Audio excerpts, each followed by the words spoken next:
Kalen DeBoer is going to be the Alabama guy, and it was in the 72 hours that we were notified that it would be in. Got in with a little time to spare, not a lot, but a little. I do think the West Coast time difference played some factor today with Alabama, but not a lot. But I do think they had him in that 2 or 3 grouping that they wanted, and he didn't pass on it, and he's done a great job at Washington. Yeah. The little bit of the agitation of, Bama didn't have somebody by bedtime Wednesday night, didn't have somebody by noon yesterday, go all the way through another night and wake up this morning and there's no coach at Alabama.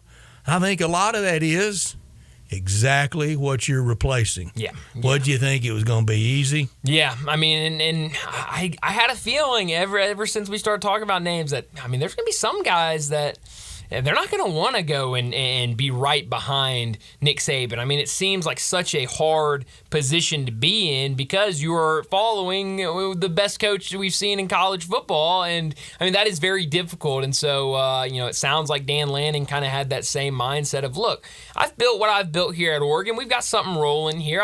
We've got Nike money. Why move now? But it sounds like Kalen DeBoer, what he has done, really the turnaround he's had at Washington, I think has been a little under-talked about. I think everyone's talked about this team, but what he took over at Washington when he first got the job to what it is now is night and day.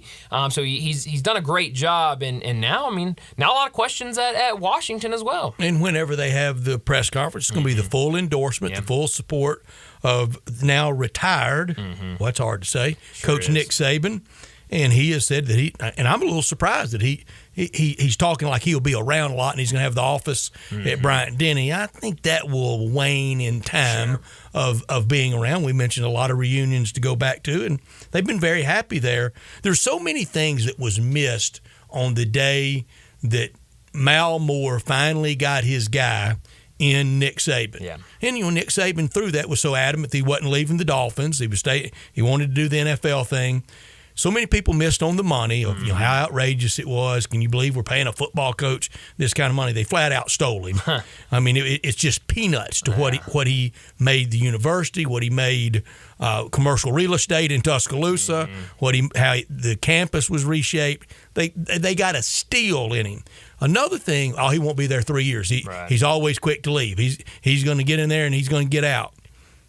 He never really considered anything other than maybe more than I gave credit to it at the time. And if he'd have been a little bit younger, the whole Texas deal in 2012 when Red McCombs was throwing a lot of money around, because they're rich in Texas. I don't know if I've ever heard that before. Well, they'll tell you. Oh, okay. They love telling you how rich they are, which has always scared me about anybody when they want to tell me that. Because I don't want to see an audited financial statement of anybody's, and don't want anybody seeing mine either, because you're not going to see a whole lot. But Red McCombs, I think that was probably closer than I gave it credit for at the time, and I love dunking on them then when they thought they could just go out and throw their money around and get anybody. But he didn't leave, did he? No, he didn't leave. No. In fact, after that fandango with them, he was at Bama another, 11 years? Yeah. Yeah. That's a career at most places. It really is. Guarantee you Kalen DeBoer right now, I think he would sign up for 11 years, wouldn't he? Oh, absolutely. I think any day of the week. But the football coach at Alabama, when I say this, I don't mean easy, but it is the easiest job in the SEC to have some success. Yeah. And I went through it all from Coach Bryant through every person after him all the way through Nick Saban. Now, they only had 2 by their definition of success. Yeah. And that was, they've only had 2 ever, and that was Bear and Nick Saban. But Gene Stallings won a lot. Yeah, His record at Bama and to win a national championship, but that's not enough for them. Right. Just winning an SEC championship like Mike Dubose did, just winning Bill Curry was 10-0 and going to the first game on the Plains, played on campus at Auburn, and it was must win. He didn't, and they fired him. Just like that. They accommodated him. Mike Shula had the 10-win season in 2005. To have a successful season, it's easy to do there. To do what they want to do is really hard. With that, a hard one. I'm going to set the number at 1.5. Okay. Kalen DeBoer's 1.5 on national championships in his tenure at Alabama. Does he go over or under? Wow. 1.5. Good Lord. One's Gene Stallings. 2 is, well, a long way from Bear and a long way from Nick Saban, but more than Gene Stallings. I'm going to say, I think the safe bet anytime you put 1.5 national championships is under, so I'll go under on that. That won't be successful. It won't be. That won't. 2 is. Yeah. If he's there 8 years and he wins it twice, and it's going to be harder to win one now than ever. The layers of the brackets you got to go through now. Yep. Yeah, I'll go under, but I mean, I like Kalen DeBoer's, but that's tough. That's a lot to ask for any coach, but certainly in Alabama, it would be. I'm going to go over for what he's walking into, and most years that layer of bracket that he'll be dealing with, he won't be dealing with that first weekend. He'll be in that Elite Eight right out of the gate most of the time. And if he's not, he's really in trouble there. Yeah. I mean, if he's in the playoffs, let's say, the first time he misses the playoffs, honeymoon's really over. Yeah. First loss, honeymoon's over. First home loss, honeymoon's over. First loss to LSU, honeymoon's over. First loss anywhere to Auburn, it's over. First time not in the playoffs, it's over. That's a short honeymoon. I was about to say, there's seems like a lot to end a honeymoon very quickly. Yeah, that's not going to Turks and Caicos on a honeymoon, is it? No, it is not. And I mean, it's not we talked about their schedule yesterday. Western Kentucky, USF, at Wisconsin, then home against Georgia, at Vandy, home South Carolina, at Tennessee, home Missouri, at LSU, home Mercer, at Oklahoma, home Auburn. That's not an easy schedule. It is not. Wisconsin on the road, as you mentioned. Certainly at Tennessee on third Saturday. Yep. And Tennessee, they want to change what it was like against Nick Saban. 1-16. Yeah, and I mean that and the first 2 was against Fulmer in 7 and 8. Well, and that 3-game stretch right there, at Tennessee, home against Missouri, at LSU, back to back to back. I mean, that's brutal. I think through the years, you know how much I love going to Auburn. Yes. It may be Georgia's my favorite road stadium to go to because, frankly, it's been the infrequency. Sure. I've been to it probably less than any you will go to. South Carolina hadn't been that much, but I've been. Yeah. But Georgia's my favorite. I love going to LSU. Even LSU fans, I really do love going down there. Yeah. Wish I could see more wins there. Auburn's way up there. Yeah. I like the vibe. I like the Mayberry feel. I like the Smallville feel. I like the people there. I like the Auburn creed. Yeah. I like the values, the hard work that they stand on. I like Toomer's Corner. Love the milkshakes at Toomer's Corner. I love Sanford Hall. I thought it was really unbecoming that they rolled the trees at Toomer's Corner with the announcement of Nick Saban's resignation, because I've been told by my Auburn friends that I think a lot of, and as I just said, I like going there a lot. I thought that was reserved for big wins. You didn't win anything with the resignation of Nick Saban. In fact, against him, the last 2 times he played on the Plains at Jordan-Hare, he beat you on the last play of the game in each one. You were 5-12 against him in 17 years. That's 294. That may not even get you in baseball into Cooperstown. It sure ain't much in football. Yeah, but I mean, Brett, that might be the biggest win of all after you throw those records at me that now you don't have to face them. And I said the other day, I understood that aspect. I understood that hallelujah aspect. Heck, I'm having it a little. Yeah. I'm having it a lot. I think every school in the SEC is having it. Yeah. I mean, in unison, we ought to all be chanting SEC, no CNS, SEC, no CNS. But to roll the trees, I thought that was reserved for a big win at a place that is very prideful and that I admire. Yeah, no, I'm with you. It kind of shocked me when I saw that as well, but definitely changing now. Rumors going around, nothing from anybody really super credible that I've seen yet. But it sounds like Cliff Kingsbury could be a name you hear thrown out for the Washington job. And now, I mean, a lot of questions going to be there. They just got Will Rogers in the portal. Does he stick around there? Does he try to get back in the portal? Yeah, who gets out? See what's out there. I know Dylan Johnson, who was at Mississippi State. I think they had a relationship before he declared for the draft today. So maybe Will Rogers doesn't have as many connections now with Washington as he did, 24 hours ago. And I could see him getting back on the market. And I think there's a couple schools that would go after him. In the Big Ten. I think he's the Big Ten. Yeah, it's going to be tough. But, for Will Rogers, I could see a team, down south, maybe down in Florida. The U, I could see maybe trying, if he got back in the portal, making a push for him because they've kind of struck out on quarterbacks. But a lot of questions, but certainly for Alabama right now, it looks like a lot of those questions have been answered. Kalen DeBoer, the new coach at Alabama and replacing Nick Saban, good luck. Good luck. I mean, it's not easy replacing anybody, but when you're replacing Nick Saban, that's very, very difficult. And Tennessee, rightfully, and they would have anyway, but they've got third Saturday circled. Oh, yeah. Let's baptize that new guy. Mm-hmm. Yeah, no, it's going to be a lot of SEC opponents. I don't blame any of that feeling on the field of at least we don't have to face him anymore. Yeah. I'm not going to belabor it. I just thought that was. I was surprised by that at all. Yeah, but I think a lot of these SEC teams that Alabama will face this year, I think they'll be gunning for it. I think they'll be trying to play their A game against Alabama this year because they see it as that opportunity of, all right, it's different at Alabama. Let's go and dominate against them. So a lot of changes. We've already kind of talked over the months of new Big Ten, new SEC, no more Pac-12, new playoff, new playoff, new everything. Now no Nick Saban really throws a newness to it. And Brian, I'm excited about it. I'm always excited about the future. I try to be positive. I think we're always going to have a better day as a country, or as in our own lives. Going forward and whatever we do. I like this new look of college football. It's very different with portal and NIL, and I know some fans are disaffected by it. But we know the TV ratings, what they will be. And next summer, when we go to Dallas for SEC Media Days and 16 teams there and Texas acting like they own the place, I even look forward to that.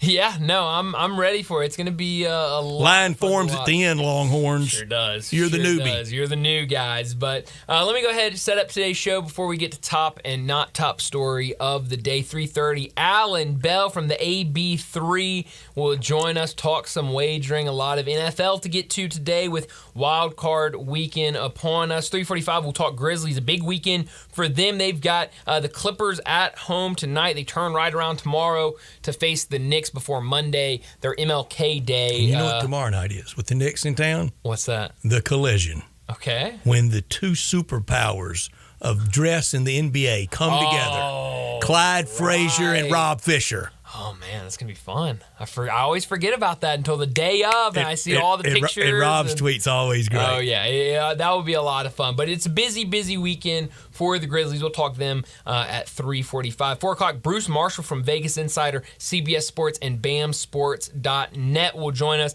Got to get a lot of picks from Bruce, but also curious his thoughts on Nick Saban's retirement, the replacement hire of Kalen DeBoer. I know he has a lot of thoughts on that, so we'll talk a ton of college football and also get NFL picks from Bruce Marshall. 4:30, Ty Richardson from ESPN Arkansas will join us. Got to talk Razorbacks, but also a lot of SEC with Nick Saban coming in. A lot of SEC. You know what the Razorbacks' record against Nick Saban at Bama was? I'm going to guess very, very bad.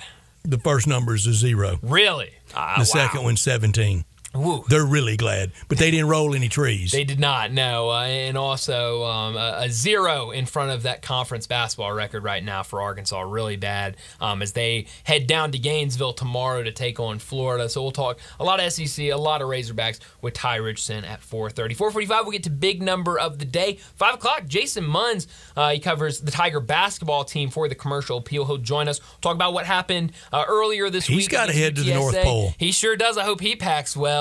Layers. To Wichita State for the game Sunday afternoon. So we'll talk what happened on Wednesday, what he expects to happen on Sunday. And as always, Jason Munns is presented every single week by Jim's Place Grill in Collierville. 5:30, we'll get to our picks during First National Bank and Trust Friday football forecast. And at 5:45, we'll wrap up today's show like we always do with Taco Bell Crunch Time. Let me remind you, we're in our Family Leisure Studios where family and fun come together. Get over there for the floor model sale. All floor model patio sets are priced to move. Wicker sofa set under $2,000. Closeout patio cushions as low as $25. Pool tables under $1,500. Theater seating under $2,000. And four-person hot tubs now under $5,000. Infrared and in traditional steam saunas now 25% off.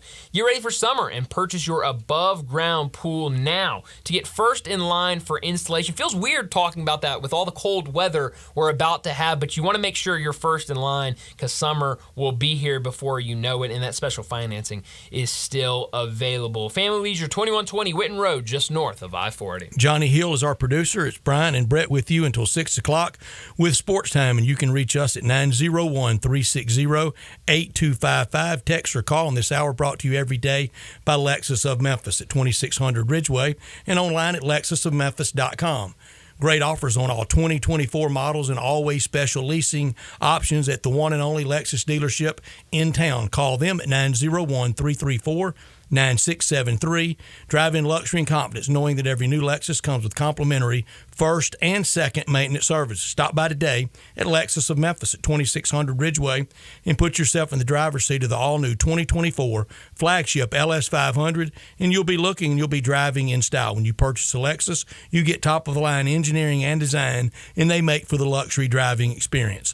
Online at lexusofmemphis.com. Experience amazing at Lexus of Memphis. Top story of the day. Well, Brett, my top story of the day is what we've spent this entire first segment talking about. Alabama has their new head coach after leading Washington to the national championship game. Kalen DeBoer will take the head coaching job at Alabama. We know what this means for Alabama. They're getting a guy that has shown he can win at a place like Washington. And Washington, I think, is a good program. But real good. When he found it, it was not in a good spot. He was able to turn it around, bring in a lot of talented players. Beat Sark twice. Sure did. We saw what that offense looked like this past season, so we know he can coach. We know he can get the offense going. So it'll be fun to see what he can do at Alabama. Will this roster hold for Alabama? What will he be able to bring in through the portal? Will he bring any of his guys from Washington? Those are all questions. But now I think a lot of the attention turns to Washington. After appearing in the national championship game, they now have to replace a head coach. And I'm just seeing a tweet from Pete Thamel talking about the Washington opening. And officials are putting together a quick list. And the quick list that Pete Thamel has heard includes the names in no order of Lance Leipold from Kansas, Jed Fish from Kansas, Matt Campbell, Ryan Grubb, which would be an internal hire, Barry Odom, Chris Kleinman, Kyle Whittingham, Dave Clawson, and Kalani Sataki. So some good names on that list. I think it's going to be a very attractive job because of the success they've had over the past couple of years. And now we'll see what they can do and how fast they move. Yeah, and the new hot name is going to be Jed Fish. Oh, absolutely. Going to be out there at a lot of places, maybe even pro included, for a lot of places, and certainly in college. Florida alum, maybe next year replacing Billy Napier, but no surprise there. I just thought of this. Ole Miss and Alabama don't play next year, and the open dates don't line up for me to see anybody that Alabama's playing on that weekend they care anything about. I won't see, unless Ole Miss and Alabama play an SEC championship game or in the playoffs, I won't see Kalen DeBoer in his first year. And I'm trying to think the last time I've gone a year without seeing Bama play in person, maybe back to 89 or so. Holy cow. But it's not going to work out next year. My top story, Wild Card Weekend. It's here. We hadn't talked about it enough this week, and that's why I wanted to change a little bit from yours. 11-win Cleveland with 63-year-old Joe Flacco at quarterback. Who had that in the preseason versus division winner Texans? Nobody had that with a rookie quarterback for them. Miami on the road at suddenly flawed Kansas City. Mike Tomlin with 10 wins at 11-win Buffalo. And Jordan Love in his first year as the starter against Dak Prescott in Dallas. We'll get to the Rams at Lions on Monday. The 5 games this weekend, while the whole country is going to be boarded up trying to stay warm, we'll get massive TV ratings. Oh, absolutely. Even on the Peacock. Yeah. Not top story of the day. Well, I'm sticking right there with my not top story of the day. Super Wild Card Weekend starts tomorrow with what I think will be two really, really fun games. Browns and Texans. Let's see what kind of fight this Texans team has. I know it's not a super young team in terms of a roster as a whole, but a rookie head coach, a rookie quarterback. It's tough in the first playoffs going up against a veteran-led Browns team. They've got the all-time veteran, it feels like, quarterback, but also a really, really good defense. And then right after that game, we've got the Cold Bowl, the Freezing Bowl, whatever you want to call it. Really cold bowl. The really cold bowl. Dolphins and Chiefs, the Peacock exclusive game that I think a lot of people are going to have their eyes on. Peacock doesn't freeze. I hope it doesn't, but with those streamings, you never know what happens. But I think freeze up. It'd be a lot of freeze up. A lot of buffering. Yeah. But for this one, I think a lot of people are interested just from a football standpoint, but I do think a lot of people are going to have their eyes on this game because of the cold, the weather that we're going to see in this game will just be incredible to watch. Bundle up, Taylor Swift. Yeah, really. Sunday's going to be a really good set of 3 games. Steelers, Bills, Packers, Cowboys, and then Rams, Lions should be really good games back to back to back. And then Monday, wrapping it all up with Eagles and Buccaneers. Eagles, keep an eye on them. It sounds like A.J. Brown didn't report to practice today. It sounds like, if you're into looking into the social media, he deleted all of his pictures with him as an Eagle. I don't know if there's anything there, but this Eagles team has spiraled lately. They have not looked like the Eagles team we saw last year or we saw at the beginning of the season. On the other side, Baker Mayfield is playing like the player we all expected him to be in the NFL, leading this Buccaneers to the playoffs. So that should be a fun one on ESPN Monday night. My not top story, severely undermanned the Memphis Grizzlies for the best 3-game homestand of the year. Tonight versus our good buddies, the Clippers. Tomorrow night, the Knickerbockers here. And then on Monday afternoon, the Eyes of the Nation on Memphis on the national commemoration, national federal holiday for the life lived by Dr. Martin Luther King. One of the best 3-game sets of the year, and now so undermanned. Get one of those? Yeah, I think so. 2's a big win. It'd be huge. Be huge. If you can get out of this weekend 2-1, I think you're feeling really, really good. Except for this with the weather, and understandable. I expect big crowds over these 3 games. You should. 3 really good teams, 3 name brand teams. It should be. The weather will be something. Yeah, especially for that Monday game. Whew, it's going to be cold. Sounds like we're going to get some snow. It could be tough making your way downtown. It could be when Memphis turns into a mix of the Kick Six and the bands on the field all at once trying to drive. Yes. I don't want to be out in it. So just total chaos. Yeah, just stay at home. If you don't have to get out, maybe stay at home Monday and probably Tuesday. It's not supposed to get above like 25 till like Wednesday or Thursday. It's gonna be a mess. I'm not made for that. No, I'm not either. Well, Brett, I mean the stories I heard from you about what happened at Arkansas last year. When it was 37. I know you're not made for it, but that'll do it for top and not top story of the day. Let's go ahead and get to our first break. When we come back, we're talking wagering with Alan Bell. You already know you can listen to Sports 56 anywhere with the Sports 56 app or at sports56whbq.com. But you can also watch us daily with live video of all of our shows on Twitter, Facebook, YouTube, and Twitch. If you love sports and Mexican food, you can get the best of both at Los Cabos Mexican Bar and Grill on Summer near Graham. Watch all the big games on all the big TVs on all the walls at Los Cabos and enjoy premium tequila shots anytime for just $5.50. Celebrate every day with lunch specials from 10 to 3 and happy hour from 3 to 8. Lunch is just $6.75 to $10.99 and margaritas start at $3.99. Experience real Mexican cuisine along with great sports at Los Cabos on Summer near Graham. Getting your guaranteed maximum refund with TaxSlayer feels like saddling up and chasing down. Look at that sweet moolah! That big old cash cow.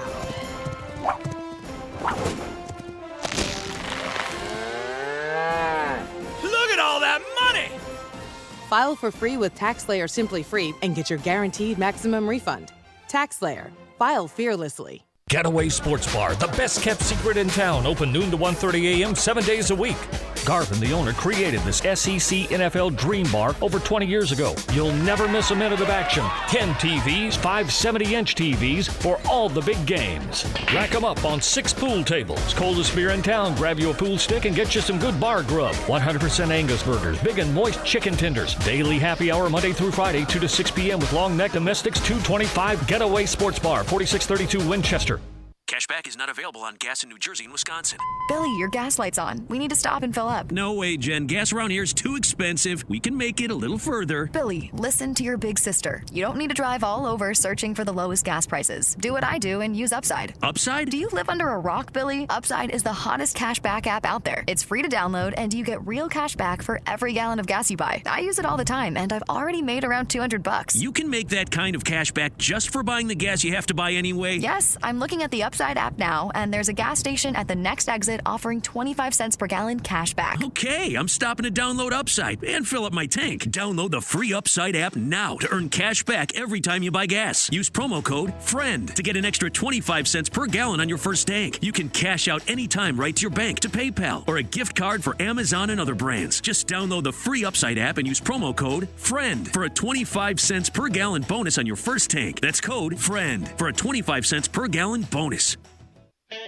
Hi, this is Troy Fiveash, owner of Fiveash Roof Services. If you need a new roof for your home or business, we hope to hear from you and will work hard to earn your business. We are experts and certified in residential and commercial roofing, siding, and gutter installation. I have been serving the Memphis area for over 20 years, and now with 2 of my sons working with me, we plan to be here for years to come. So if you need a roof, please give us a call. On a personal note, what a great time it is to be a Memphis sports fan. With the Grizzlies and the Redbirds and 901 FC, not to mention Tigers football and basketball, it's going to be a fun year. Thanks to Coach Silverfield and Coach Hardaway and their staffs for their dedication to the student and athletes, the University of Memphis, the City of Memphis, and us fans. Fiveash Roof Services, a proud partner of the Memphis Tigers and the official roofer of the Tigers home team. Fiveash Roofing, fair, honest, and ethical. 367-0050 or memphisroofer.com. 367-0050 or memphisroofer.com.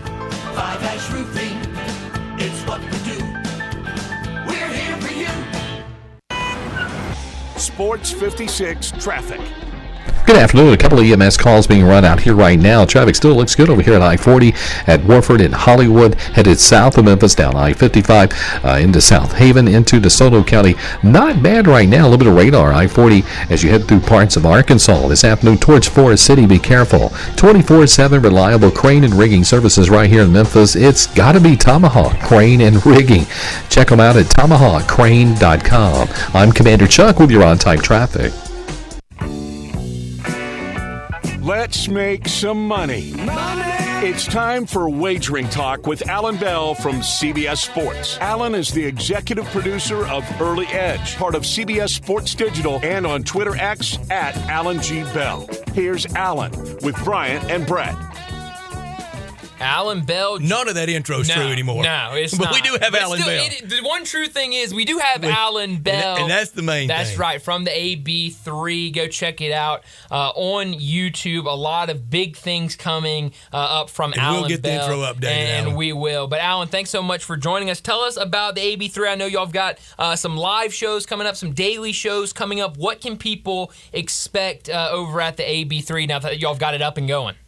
Yeah, absolutely, man. First off, I appreciate you guys having me back. Second off, yeah, you know what? Of course, I threw you a curveball in that wonderful intro. Don't worry about that. You guys are good. Yeah, man, what we're doing is essentially we are creating the sports betting community for everyone. We'll be live weekday mornings, 10 a.m. Eastern. This weekend, we're going special weekend shows for the NFL playoffs. We'll do that throughout. So, yeah, Saturday morning, 10 a.m. Eastern. Find us there. But essentially what we want to do, man, is just – hit some bets, have some fun, talk some ball. That's about it. And if anybody remembers, Howie Schwab, remember that show? Schwab? Yeah, just signed him. We're going to bring Stump the Sportsbook. Right. So we're going to have all kinds of fun stuff. I say this respectfully, especially in the health condition the great Dick Vitale is in. But Dick Vitale would even say this for a lot of years. He affectionately called Howie Schwab his brain. He was his researcher. Absolutely. You know what? You might see a little little something from Dick Vitale Oh, and good. stuff. But yeah, we're wishing best of luck to him. We sure do, Alan. Something not wagering. Let's go to something right there in your backyard in Nashville. And I know, like us, you were big on Vrabel in Nashville. Were you surprised? Yeah, very surprised. Mike Vrabel did a lot of good things here, and not to play the excuse game, but in the NFL, man, it's not college. You got general managers, you got people making decisions on draft picks and rosters, and the minute that they traded A.J. Brown was the minute that this thing began. And he to was unravel. opposed to that, right? He was absolutely opposed to that. He said it verbatim. He said A.J. Brown is exactly what the attitude of this team needs to be. He was not on board with that whatsoever. And once that happened, it unraveled him. I know I saw the story, I think, came out yesterday from Diana Rossini about kind of the miscommunication, the disconnect between the front office and with Mike Vrabel. I know I kind of heard similar things up in Seattle when we got the news that Pete Carroll was gone. A lot of people in Seattle were saying, well, this isn't a huge surprise to us. We kind of heard some rumbling. Pete Carroll was in tears. You knew he was surprised. But did you get any of that kind of locally around Nashville, of people kind of talking of, hey, there's some disconnect here. We might see a move coming for Vrabel? Well, not the make a move part, but the hiring of Rand Carthon as GM. Yeah, we're not saying anything negative about him. Like, what we're just saying is that there has been miscommunication, and I think Vrabel, I think Vrabel, kind of thought, hey, you know what? Not that he would necessarily, be the GM, but he would be making decisions, right, moving forward. And I think that, the communication, the lack thereof, of who exactly would be in charge of that, honestly, I think is the genesis of this entire thing. And I think that, when push came to shove, Vrabel was basically saying, look, it's not what I want. And they made a move. This weekend in the NFL games, 3 in domes, 2 outdoors in extremely cold weather, and 1 in Florida. The public, it's the reason why Vegas exists. We're usually wrong. Alan, do you think the dynamic is for the public for those 2 cold weather games to just instantly think under? Well, here's the thing, right? Like, look at the totals there that are set. You've got 2 completely different numbers. So, we'll just bring up the first one there with Kansas City. In Miami, it's going to be extremely cold out there in Kansas City, but you got a total of 44. I mean, it's a pretty high number for a playoff game and those weather conditions. So, books are thinking somebody's going to score. Somebody's going to be putting up points. I do like the under in that one. As for Pittsburgh and Buffalo, you got a total of 36. That's a completely different total than what we saw with 44. And you know what? Buffalo will score. Pittsburgh will score. These 2 teams aren't afraid to play in the cold. Yeah. Now, it's all about basically Buffalo's defense. So, I don't mind playing the over of 36 with Pittsburgh and Buffalo, but I'll play the under in that Miami Kansas City because I don't think Miami's going to be. Their offense is built on precision. I'm certainly guilty of it. I've talked about, and everybody I think has had this take at some point this week. Tua Tagovailoa, reared in Hawaii, played college football in the Deep South, now playing, essentially with South Beach in the backyard. It feels like it could be 11 of 31 for 140 and 3 picks in that game. It does, right? And Kansas City has been playing too much better offensively, right? But, that's exactly it, man. Miami, that offense is built on precision and timing. Now, Tyreek Hill will be okay. He's used to that. But still, look at Miami as well. They have injuries that they're dealing with, a lot of them, to a lot of good players.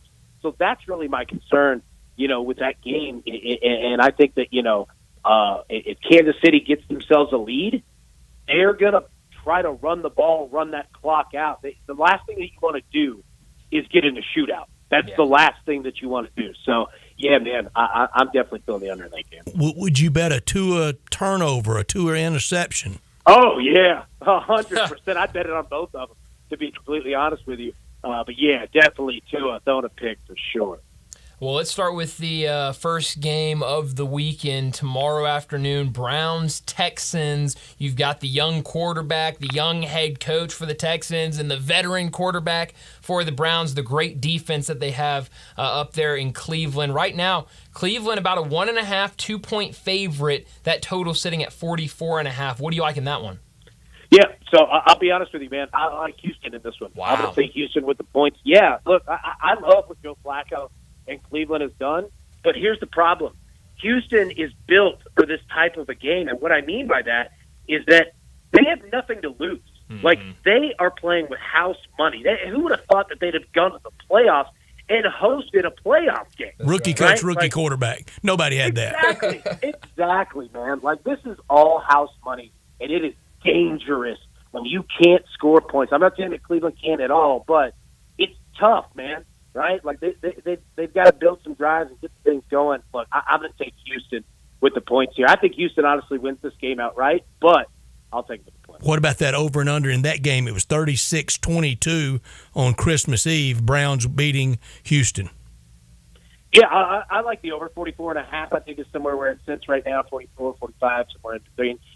Look, I do. I think that there are going to be points scored in this game. And, if you're looking at props, I mean, look at passing yards for, both quarterbacks are going to be good. But look at them for C.J. Stroud. This guy, they'll throw the ball a lot. So, yeah. I like the over.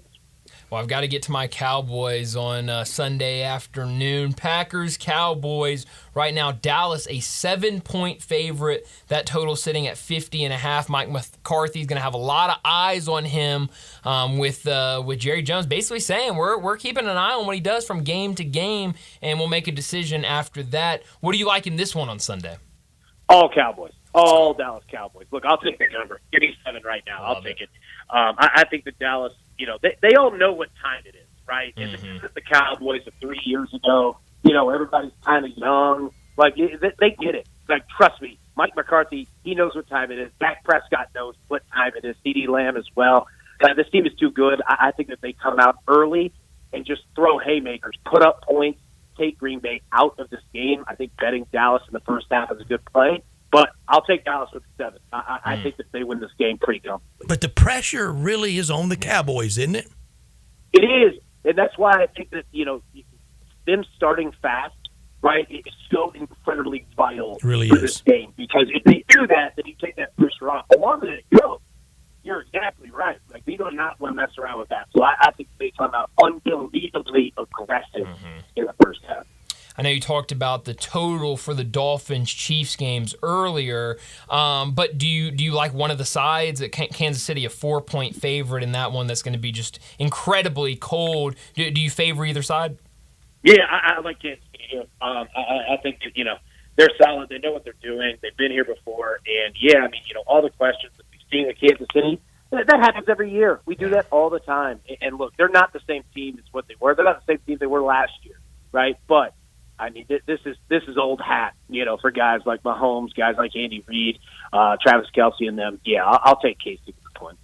Talking to Alan Bell from the AB3. Check it out on YouTube. He joins us every Friday to talk wagering. Sunday night, a lot of people excited for Rams and Lions at Ford Field. Right now, Detroit, a 3-point favorite. They've been kind of the hype team before the season. And now, towards the end of the end of the season, they lived up to it, hosting a playoff game. A 3-point favorite at home. That total at 51.5. What do you like Sunday night? Yeah, super high total there. But look out, man, right? The Rams have been playing unbelievable football. Yeah. Be careful with them. They're dangerous. But that being said, I'm going to take Detroit here. 3 points, I'll eat that. I think they know what time it is as well. And they are unbelievable when they're on. And I think they're going to be. They're going to be running the football, throwing the football, doing it. Yeah, I'll take Detroit. And this is the classic case. I don't need anybody on any social media after Detroit wins of the act like you've been there crowd because they haven't been there. Exactly. Let them have some fun. Yeah. If they want to tear down the goalpost, which I don't really ever remember seeing that at a professional NFL game, let them tear them down. Yeah.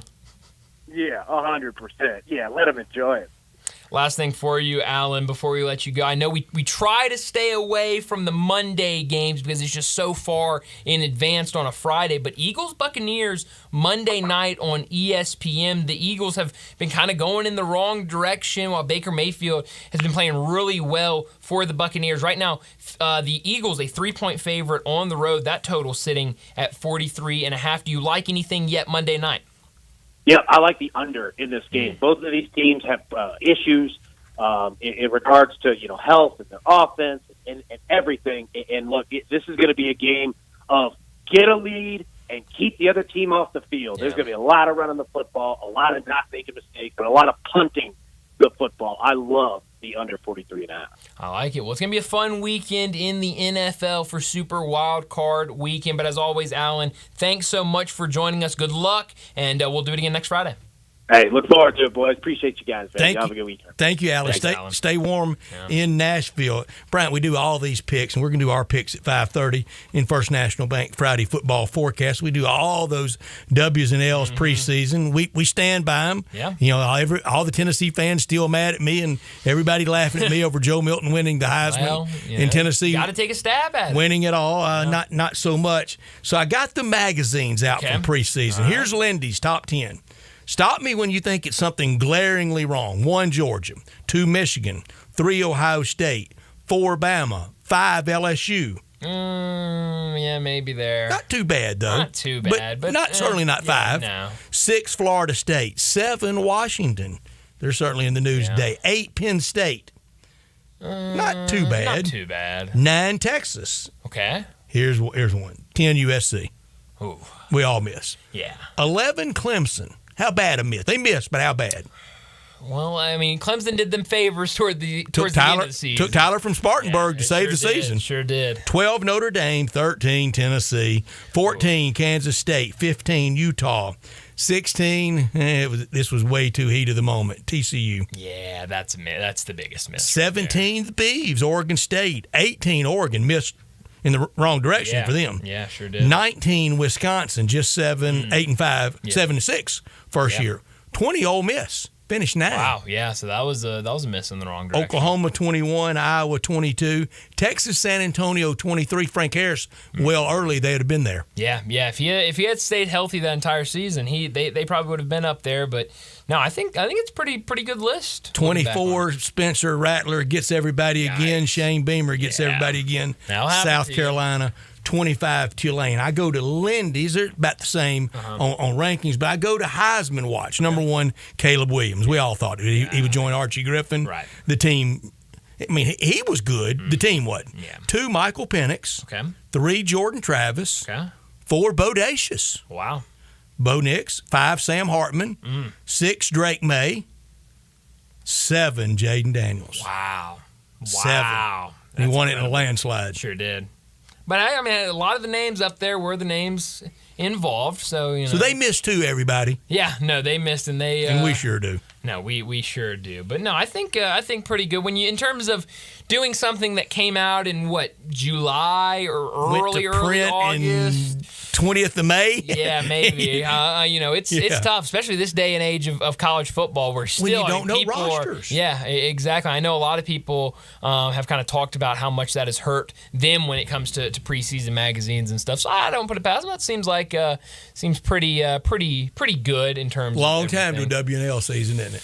It is a long time, but I'm afraid it's going to be here before it's going to be here before we know it, though. That's how time works. And Brett, because of all the breaking news that happened, we're going to have to next week get to our way too early bracket. That could look really bad come December. Yeah, it really could. I'm not changing mine after all the news, and it could be much different from even the next time we update those 12 teams. Well, let's go ahead, get to a break, and when we come back, it's a busy weekend for the Grizzlies. We'll talk what's ahead for them next on Sports Time.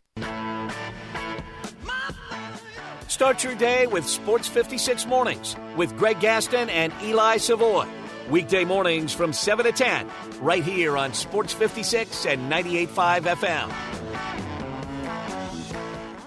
We all appreciate luxury. We love the newest technology. We want something that sparkles and looks great. Well, I've got it all in one place. It's called Genesis of Olive Branch, right at the corner of Highway 78, that's Lamar, and the first exit in Mississippi, that's Craft Road. Turn left and you will see Genesis of Olive Branch. And right now, you can get the 2024 Genesis GV70 starting at $49,480 with special financing as low as 3.49% on select models. How about the 2024 Genesis GV80? A little bit bigger, starting at $55,995, financing as low as 5.49% with a $2,000 rebate when trading a luxury brand. Call them. They'll even bring you a Genesis at your work or your home for a test drive. They're convinced that when you drive a Genesis, you're going to want one. Call 662-890-6684. Ask for Vinny. Genesis of Olive Branch. For the ones who get it done, the most important part is the one you need now. And the best partner is the one who can deliver. That's why millions of maintenance and repair pros trust Grainger, because we have professional-grade supplies for every industry, even hard-to-find products. And we have same-day pickup and next-day delivery on most orders. But most importantly, we have an unwavering commitment to help keep you up and running. Call, click Grainger.com, or just stop by. Grainger, for the ones who get it done. Roofs, roofs, and more roofs. Chris Price here with Metro Builders. Is your roof leaking? Do you have mold stains on the ceiling of your home or business? Is your carrier denying your claim or offering a repair simply because they don't have enough documentation? You need a contractor that performs work for insurance claims for policyholders each and every day, and Metro Builders is here to assist. Call Metro Builders. At Metro Builders, we provide free estimates, consultation, and claim repairs. Metro Builders' process of arriving, inspecting, diagnosing problems, and estimating is second to none, commercial and residential. Our team of Hague-certified technicians are standing by to assist you with providing estimates and photos to your carrier to document your loss. All you owe is what your policy states. No large fees on top of the final scope. We use high-grade materials and are certified by companies like Atlas, CertainTeed, Owens Corning, and Mulehide with labor warranties up to 50 years on all of our jobs. Metro Builders provides roof repairs across the Mid-South. Call Metro Builders to schedule your inspection free. Call me. 901-375-1717. That's 901-375-1717. Do you want a greener, more weed-free lawn? If you're like me, you can't stand the sight of dandelions, clover, or especially crabgrass. Hi, I'm Brandon Hawley, president of Lawn Solutions. We are your locally owned and operated weed control and fertilization company. We are also experts in disease and insect control on your lawn and landscape.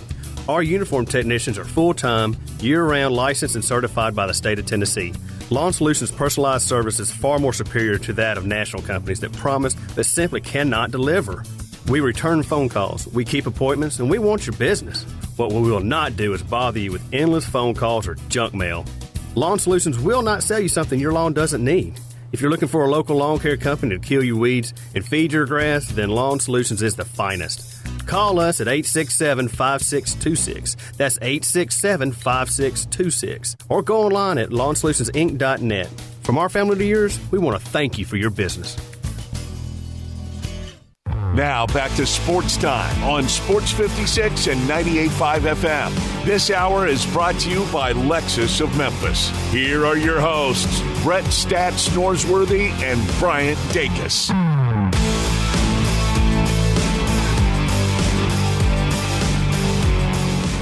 Well, Brett, there's been a lot of talk about football for obvious reasons, everything that's been happening, both college football and the NFL. But the Grizzlies are still playing basketball, and it's a really busy weekend for them starting tonight against the Clippers. There was news earlier today, expected by everybody, but now made official early this morning by Woj. The Memphis Grizzlies applied for the NBA to the NBA for a $12.4 million disabled player exception for the season-ending loss of guard Ja Morant, sources tell ESPN. So I'm sure we'll get some clarity on that in the next couple of days, and that gives the Grizzlies an opportunity to go out and add somebody to this roster. We'll see what they do with that. But in the meantime, Clippers tonight, Knicks tomorrow night, Warriors Monday evening, I think a 5 p.m. tip. So very, very busy this weekend for the Grizzlies. 14-23, just play hard. Yeah. Just play hard.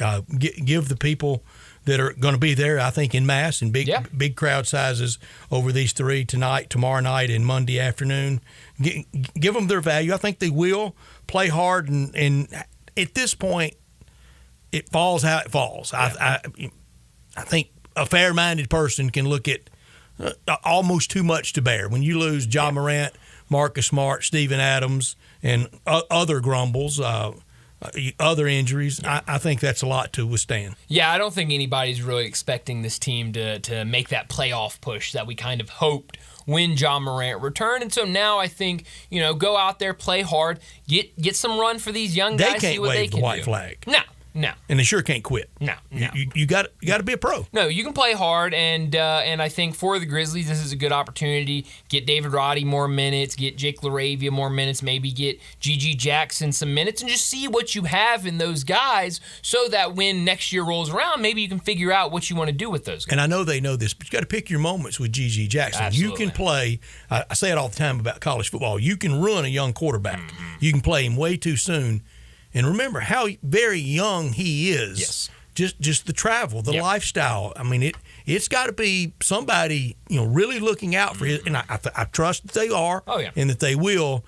But you can't get him out there to really get his confidence crushed. Right. And I don't think they will for the reasons you said, and because of that two-way contract. They're not going to eat that up and make him fully guaranteed right now. And so you'll see a lot. He's had a lot of success in the G League, and I think for him, a guy that I think, Brett, we still forget, he's supposed to be a freshman in college this year. He was supposed to start his freshman season really young at North Carolina. He's still 18 this year. That's right. And so decommitted from North Carolina, reclassified and committed to South Carolina, and then spent his year there, and then up and down year for him. So for him, I mean, this is great because he's still of an age where he's supposed to be playing college ball. This is like for him going and playing with G League Ignite and playing these other teams that have professionals and grown men on their team. And so I don't think we'll see a lot of him this season with the Grizzlies. Draymond on Monday, and that will be fun to see. And with the Warriors, Brett, we haven't talked a lot about it because of all the news that's been going on. But the Warriors came out yesterday. The reports coming out yesterday morning that they're pretty much willing to trade anybody on that roster outside of Steph Curry. And so I think some changes coming there. I don't expect Clay or Draymond to be traded, but I think you could see some guys. They're open for offers. They are open for offers, and so I think there could be some changes coming for the Warriors. How many people open for offers with the Grizzlies who are untouchables? For the Grizzlies, Jaren, Desmond. And that's your best assets. It's probably about it. I mean, I think outside of that, I think they would listen to offers for about anybody. Obviously, if there's anybody offering. Yeah, and with, obviously with the injuries, guys that, won't be able to be traded. We still hate the Clippers, don't we? I think so. Sports hate? I think so. We should. I think so. I mean, it's so different than that roster we hated, Chris Paul years ago. Chris Paul and Grant and Hill, Blake Griffin. Yeah, I mean, it's a completely different roster. So I don't know how much, but I mean, I think they do have Chris Paul low bridging people. Yeah, but they still have the stars. Real that uncool. I think can make it, a team that's hateable. So it should be fun tonight. I think big crowd. So people trying to get out there before the frigid weather and the before Ice Station Zero. Yeah. Hits. So I hope a big crowd tonight. Hopefully, a lot of people still go out there and support this team. My house is old, and it's either all or nothing with my heat. It's either really, really, really toasty, or it's kind of cool. Interesting. And I don't like it kind of cool. I don't like it either, bro. I jacked it up a few notches a day before I left. So it's gonna be toasty when you get home tonight. It's gonna be a lot of hours of it warming up after you get done with the old floor furnace. Oh, wow. Yeah. Wow. It's not coming out of coming up or down. Whew. But it's coming up from the floor. Yeah. Wow. And you have to watch stepping on it. Oh, yeah, I'm sure. Wow. So, it's going to be a busy weekend, though, for the Grizzlies. Like I said, tonight at home against the Clippers, tomorrow at home against the Knicks, then Monday evening, a game that MLK Day game against the Warriors. So it should be a lot of fun. Name brand team, stars coming into Memphis. Should be fun to watch. But let's get to a break, and when we come back, we'll talk more wagering with Bruce Marshall. Hi, Hey folks, Bob Burkhammer, Sunrise Buick GMC truck. Going to start out the new year buying a new used car truck. Remember, the selection's better and the savings are bigger at Sunrise. Acres of new cars and trucks to choose from. A $5 million used car inventory of late model GM certified cars and trucks. And remember, Sunrise specializes in cars and trucks under $99.95. Don't forget Sunrise has a financing plan for everybody and specializes in secondary financing. The #1 volume Buick and GMC dealer in the Mid-South. Sunrise, we're saving you money. It's just the way of doing business, partner. Covington Pike, Wolf Chase, and Collierville.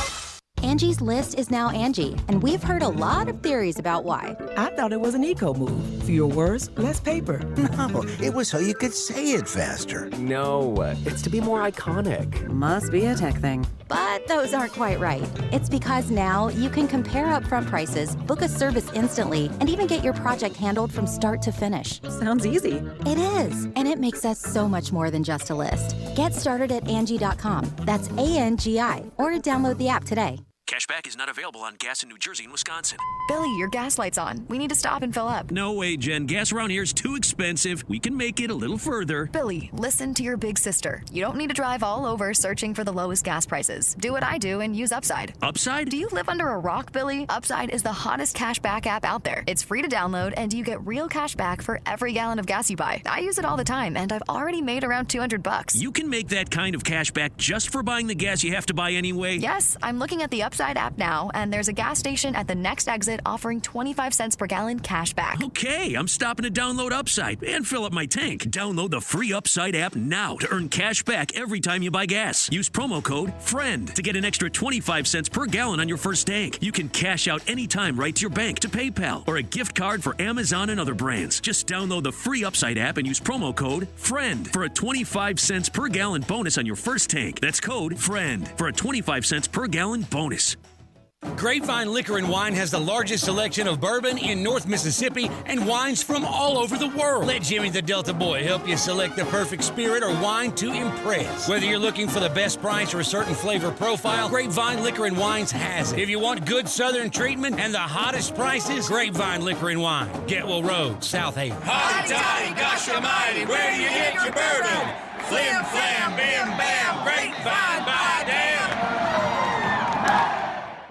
All 650 acquisition fee, Forte RE 722-812, MSRP 21590, Sorrento PG 242-710, MSRP 33010, Telluride RG 462822, MSRP 38705. Concludes all rebates and incentives. Must finance through Hyundai. Excludes tax, title, and license. See dealer for complete details. Offer valid through 1/31/2024 with approved credit dealer stock only. Hey, Jeff Allen, Happy New Year, dude. Hey, what's happening over there at Gossett Kia South Mount Moriah? Let's start the new year off right in your new Kia with 41 MPG Highway 2024 Kia Forte LXS $239 a month, $27.99 due at signing. Got a big family? Get a 2023 Kia Sorrento LX $319 a month, $34.99 due at signing. Plus a 2024 Kia Telluride LX $449 a month, $34.99 due at signing. All 36 months lease. And every Gossett Kia comes with Kia's 10-year, 100,000-mile powertrain limited warranty. And stop by and see the all-new EV9 all-electric SUV. So whether you live in Horn Lake, South Haven, Olive Branch, or Memphis, you'll be happy at Gossett Kia on Mount Moriah. 2680 Mount Moriah or KiaMTMoriah.com. Sports 56 traffic. Good afternoon. We have seen traffic pick up even more so in the last few minutes in the construction over here on 55 between Macklemore and South Parkway. It's not the worst we've ever seen it, but nonetheless, it's starting to get a little bit busy. Same thing there as that traffic volume picks up on 240 east from Mill Branch out to 385. Billmore's Parkway still looks good as you head out towards Collierville. Hey, Weimer's Jewelry, 7525 Highway 64. They are your Valentine's Day headquarters. Shop local, save a lot of money, and start this weekend at Weimer's Jewelry. I'm Commander Chuck with your on-time traffic. We are Sports 56, WHBQ Memphis, and W253DF Memphis. Flynn Broadcasting Stations. Joining the guys every Friday is college football historian and Vegas legend Bruce Marshall from Vegas Insiders, CBS Sports, and his own website, bamsports.net. With over 30 years on Memphis radio, with handicapping and sports talk, here's Bruce Marshall with Bryant and Brett.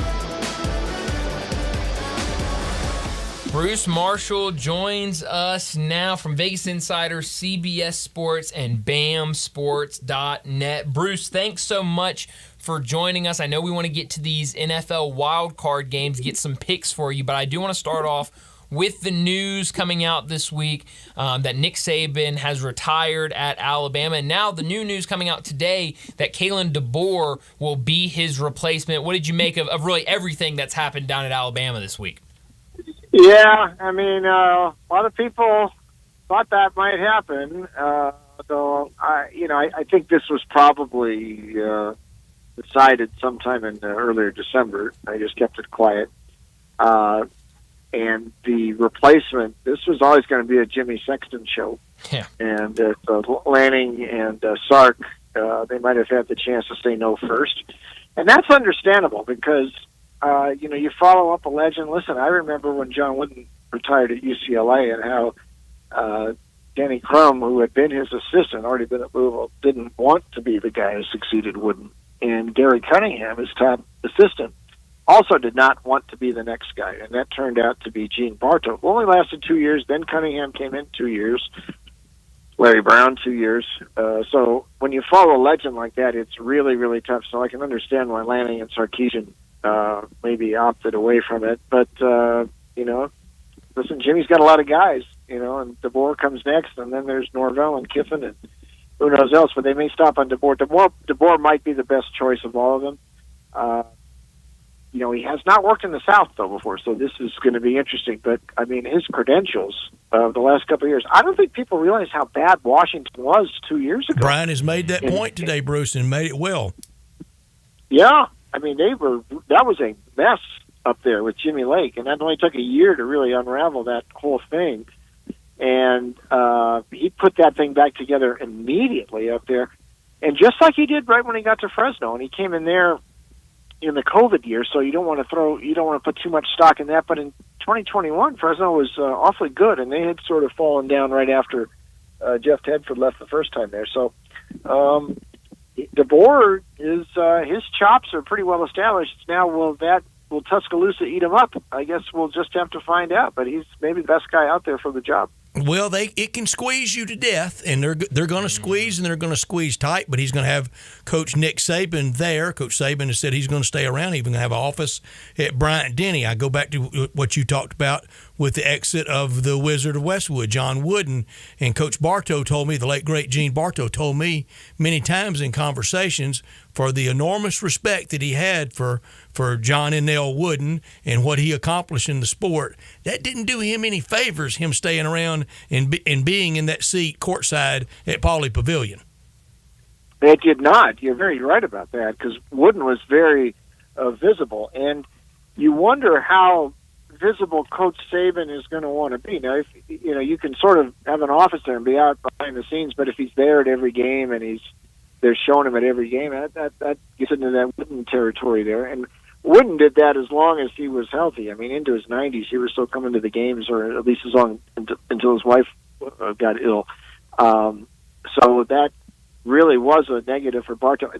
Bartow did pretty well. He got to the Final Four his first year. They got upset in the Sweet 16 his second year, but he was 52-9 for 2 years, and UCLA people, that wasn't good enough for them. No. So you wonder how they're going to be at Bama if DeBoer, 10-2 might not be good enough. This is uncharted territory for anybody, and we'll see how that works. But he's good. I think we all can agree on that. Bruce, you mentioned Denny Crum. He had played for Coach John Wooden. He'd been on his staff, and at that 75 Final Four, Louisville was there, and everybody expected, and I get these stories from the late Coach Dana Kirk telling me, because he was on staff with Crum and knew Crum real well, that everybody expected him to take it, and he didn't. And then J.D. Morgan had fallen in love with Coach Bartow at the 73 Final Four, and in 74, Coach Bartow was at Illinois, and that's how they hired him. Sometimes it is a long and winding road to a coach. I don't think many people thought at the beginning of this week the Washington Huskies would lose to Michigan, and both Harbaugh would be out and DeBoer would be out and headed to Alabama. Yeah, I mean, it does. I mean, this has been kind of wild, and the carousel might just start spinning here. So, if this happens with DeBoer, where does Washington go to find a coach? What happens coming up at Michigan too? I mean, you could see the dominoes continue to fall here, and maybe rapidly so. We have not seen this carousel stop spinning yet this offseason. The only playoff coach in place is Sark. It's Steve Sarkisian. Huh. Yeah. And yeah, he's 0-2 against DeBoer. Yeah. Yeah, that's right. And he could have been gone too if he wanted the Bama job. Yeah, you're right. It very much was the Jimmy show. Yeah, I mean, he was in control of it all. He really was. When you look at Washington now with their opening, who are some candidates you think will be atop their list? Well, you wonder if they're gonna ask Ryan Grubb, the offensive coordinator, if he wants to do it. Otherwise, I mean, I'm pretty sure he would accompany Coach DeBoer to Alabama. Remember, Nick Saban tried to get him down there last year, right. and Grubb, turned him down. Yeah. So that's very possible. I think they might ask him first. The thing is, DeBoer was kind of on his way up at that point from the region there, and I don't know if I see anybody in the Mountain West who would be, in that sort of category where Washington might want to go next to take DeBoer's place. So I'm really not sure. I'm sure they'd probably ask Grubb first, and then they could go in a variety of directions. But they're heading to the Big Ten next year. It's a pretty big job. You can win there. The thing about Washington, though, you can lose there too, and they better make the right hire. That's the sort of place they are not going to. We saw that with Jimmy Lake. I mean, it can go bad real quick if you get the wrong guy in up there. So they really have to, with the right guy like Peterson or DeBoer, it can work at Washington or Don James, but they really need the top-level coach to make it work up there. Bruce, what is the easiest job in the SEC in football? I want to say Vanderbilt because nobody expects you to win, but that's probably the hardest. That also makes it the hardest. Yeah. Yes. I don't know that there is an easy job there. Yeah, air quotes in italics and easy. Yeah, I think probably a combination of sort of secure and you don't have to win big every year might be Kentucky because Mark Stoops can keep doing what he's doing, and he's not playing for national championships, at least not yet. And they're still pretty satisfied to go 7-5 there and make a bowl game, and he's getting paid a lot of money. So the expectations aren't quite there. At Kentucky, they save it for hoops, and that's the one really hoops school in the SEC. So Stoops maybe, but he's now the elder statesman. He's got the seniority over everybody. He is, and it's not that insane pressure that you get, everywhere else in the SEC. So I'd probably say it's Kentucky. What's hardest with reasonable expectations?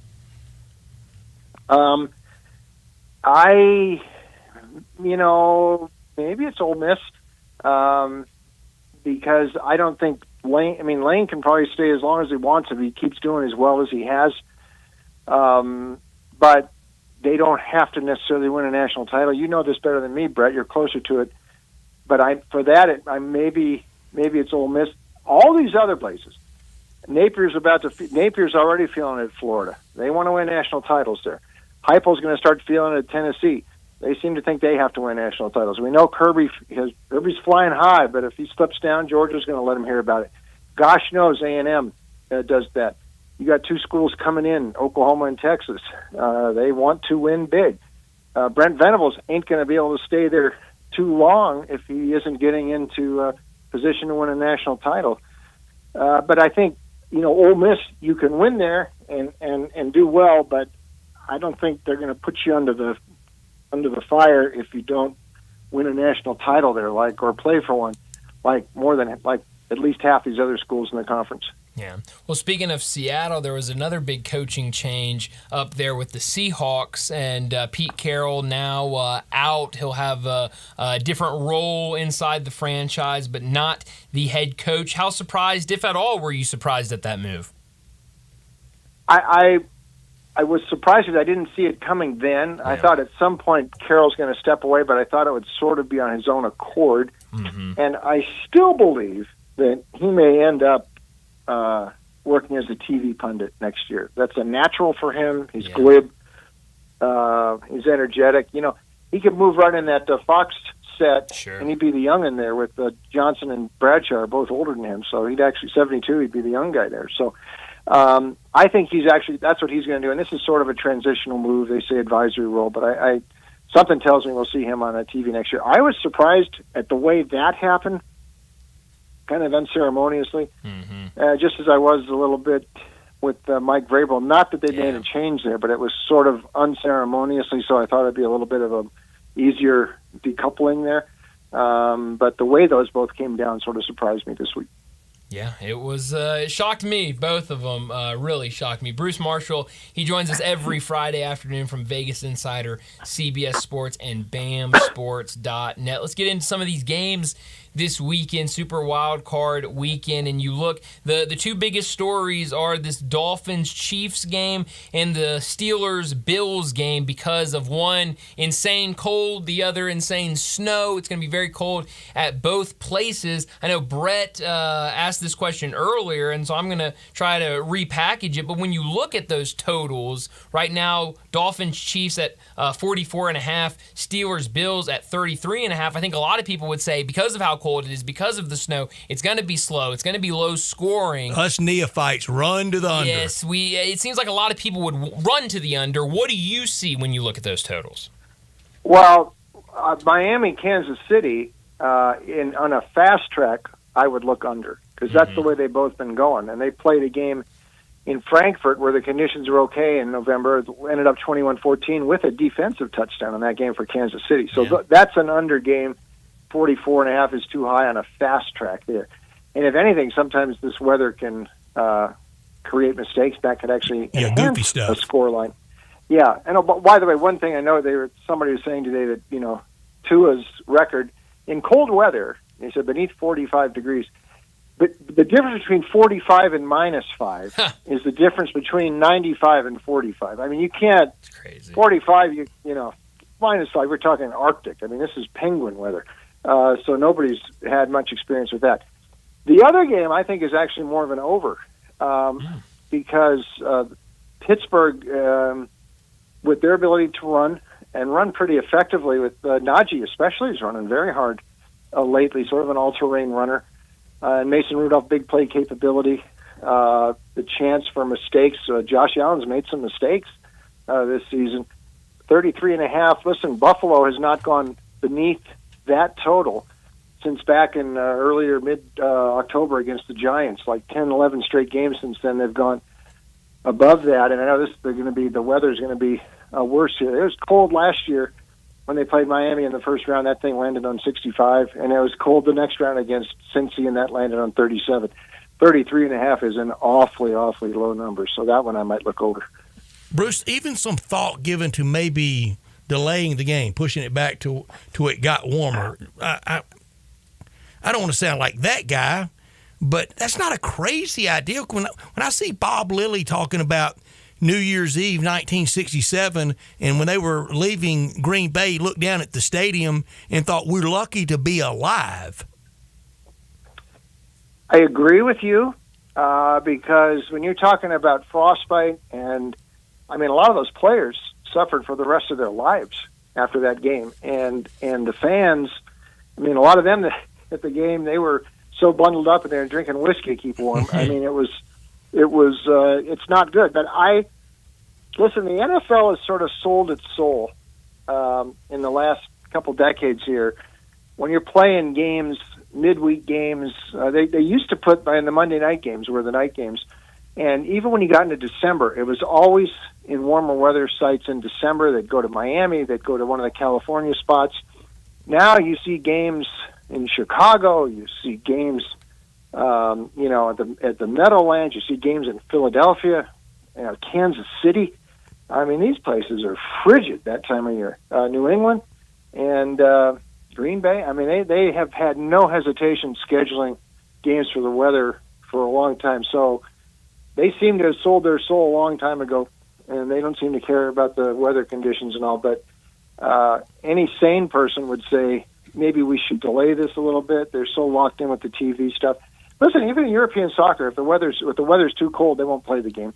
But but the NFL seems to have a different sort of a parameter for that. You're right about that selling of souls, and there was a time. Now, it was before we had 3 wild card games on Saturday, or 6 in a weekend, 2 on Saturday, 3 on Sunday, 1 on Monday. Used to not have a Monday. Used to only have 2 each, and one would start at 11:30 Central Time, and the other one would start at 3:30 Central. You wouldn't even have a night game in Kansas City. You're right. They don't care. They want eyeballs. Yep, and they've sort of proven that the last many years, and you're playing night games in Green Bay, and in Chicago, once you get past December, into December, I mean, it's obvious you're not thinking about the fans in the stadium first. It is, you're right, it's all about TV eyes. Yeah. Looking at the first game of the weekend, Browns-Texans on NBC tomorrow afternoon. Right now, Cleveland on the road, a 1.5-point favorite. That total sitting at 44.5. It's been really impressive what DeMeco Ryans and what C.J. Stroud have done this year for the Texans. But what do you think about tomorrow's game? Cleveland wins unless Joe Flacco's penchant for mistakes, and he's made some. I mean, he's got thrown picks every week, more TD passes than picks. But that's the risk here for Cleveland, that he'll make some mistakes, and it's not a clean game yet for Cleveland with him at quarterback, although he's been better than anybody could have dreamed in his ability to get the ball downfield, especially that first game against Houston a few weeks ago when Amari Cooper caught, 265 yards worth of passes. And he's thrown for 300-plus in one of his last 4 starts. So, I mean, Flacco has been an unexpected surprise there. What they're going to have to worry about, though, is turnovers here with him, and that could undo things. I think, though, Cleveland's the side here. Now, that game they won last month in Houston, Stroud did not play in that game. It was worse than the final score indicated. Houston scored a couple of garbage TDs late. I mean, it was Keenum and Mills at quarterbacks, and now it's CJ. But I saw the Jets, the week right before that, really beat up Houston. This is a rugged defense, and Houston just could not stand up to it. And that's the game Stroud got KO'd. And Cleveland was doing the same thing in that game with that defense against Houston. It wasn't Stroud, but I mean, they were manhandling them, and that, like I said, those 2 garbage time TDs didn't mean too much late in the game. So that's why I think Cleveland is going to win this game. Stroud also, his numbers are much better throwing against zone defenses than man defenses. Cleveland plays as much man as any defense in the league. So their risk here is Flacco mistakes, which are possible. But I think Cleveland wins this game, and probably this goes over as well. Cleveland is, and that's 44.5. Cleveland is the team in the AFC. Listen, they went into Baltimore and won, during the season, and eventually they may get Baltimore again. And a lot of people think that's the one team that can beat the Ravens in the AFC. We'll see. Yeah. Sunday afternoon, Packers and Cowboys at AT&T Stadium. The Cowboys, no frostbite there. No frostbite there. It will be perfect weather inside the dome. But the Cowboys getting the home field advantage after the Eagles just unraveling down the stretch of the season. Right now, Dallas a 7-point favorite. That total sitting at 50.5. What do you like Sunday afternoon between the Packers and the Cowboys? Yeah, good thing they got that roof there. It's going to be icy in Metroplex this weekend, too. I like Green Bay. I should say more. I just don't trust Dallas again. And I know this home field stuff, but that's with an asterisk, because most of those teams who came into Dallas this season were ripe to get beat. They were either struggling, or you had New England was struggling then. When the Giants came in there, it was DeVito, and the Jets was right after Rodgers got hurt, and Washington on Thanksgiving. I mean, there were a lot of teams just ready to get killed. And Philadelphia was fading down the stretch, but Seattle and Detroit both played Dallas really close. Could have won those games late in the season in Dallas, and I think Green Bay's got a shot here. Listen, Dak's record in the playoffs is not too good. Points spread wise, 1-5, and that one was last year against a Tampa Bay team that really wasn't that good. They were a sub 500 team. Dak has not stepped up in the playoffs. I think this season was sort of, underlined, exaggerated Prescott's career, which is, hollow stats, I say. He really piles up stats in these games where Dallas runs up a score. But against the good teams, it doesn't happen, especially on the road. Now, this one's at home. Green Bay comes in here playing with house money. Jordan Love, I mean, look, he ended up throwing 32 touchdown passes this year. He was pretty hot at the end of the season. They've got nothing to lose. All the pressure is on Dallas here. I agree with Stephen A. Smith. And, oh, by the way, it's McCarthy against his old team. Mm-hmm. I think he's coaching for his job this week. Yeah. Because if they go out, they're one and done, I think Jerry said, that's it, I'm going to make a move. So there's so much pressure on Dallas. I'm taking Green Bay here. I would even think about taking it on the money line with Green Bay, but plus 7.5 looks like a better angle to me. Wow. Before we let you go, Bruce, anything you like this weekend in college basketball, the NBA? I've also got to be selfish here for a second. My Seattle Kraken have rattled off 8 in a row behind Joey DeCord. Do you think they keep rolling this weekend against the Blue Jackets? Yeah, I just keep riding Seattle. And there's one tonight with the Preds are in Dallas. Now, they beat Dallas last week down there, but since then Dallas recovered, and Dallas is off a game where they scored 7 goals against Minnesota. There is this thing in the NHL, we call it the rule of 7. Whoever scores 7, you go against them the next game. It just worked again against the Bruins the other night. So Nashville is an interesting underdog there tonight. Couple of college hoops tonight. There are some totals in the Horizon League that you want to look over. I mean, these teams are throwing haymakers at one another like you can't believe. You've got Wright State, which is really a high school. This is the best shooting team in the country. They're playing Youngstown tonight. I might look over with that one. Purdue-Fort Wayne, Robert Morris might look over with that one. Speaking of overs, we got Kentucky tomorrow. And, oh, by the way, they're on the road at A&M, and this has been a bad week to be a ranked team going out on the road. But 10 of them have already lost. But Kentucky is over 11 of its last 12. And this is a real interesting mix that Coach Cal has. A lot of freshmen, again, all these guards with Wagner and Shepard and all them. But also some seasoning there with Reeves and Mitchell, fifth-year seniors who have played at a variety of locales. So it's a pretty interesting mix Cal's got, and they seem to be able to get their pace going. So maybe that's an over, but I'm not sure they're going to survive this because the pattern this week is the ranked teams in the road are losing. We'll see. Yeah, it's been rough to be on the road in college basketball. Bruce, where can we find more of you? Yeah, check me out online at VegasInsider.com. We got all the picks here. We got hockey. We got basketball. We got football for this weekend. 6 games, including one on Monday night. Picks there, VegasInsider.com. Check me out at CBS Sportsline and Sportsline.com and on HQ once in a while as well. Bruce, that was some performance to get in the hockey rule of 7 and over and unders on a Friday night in the Horizon League. That's why you're the best. That's right. Let's hope they all work. Good luck, Bruce. Good luck, Bruce. We'll do it next week. Thank you, guys. Thank you. Thanks, Bruce. Bruce Marshall from Vegas Insider, CBS Sports, and BAMSports.net. I had the hockey rule of 7 right here in my notes. Do you believe that? You're going to bring it up today. I mean, you saw it before anybody else did. Bro. Johnny, you think I had the hockey rule of 7 in my notes today? I know you did. No. I know you did. I can't do you like that. I know you did. I did not. I did not. That was some good stuff. Just got a text from a friend of mine that said on the Paul Feinbaum show, Paul Feinbaum had this note about Kalen DeBoer. Okay.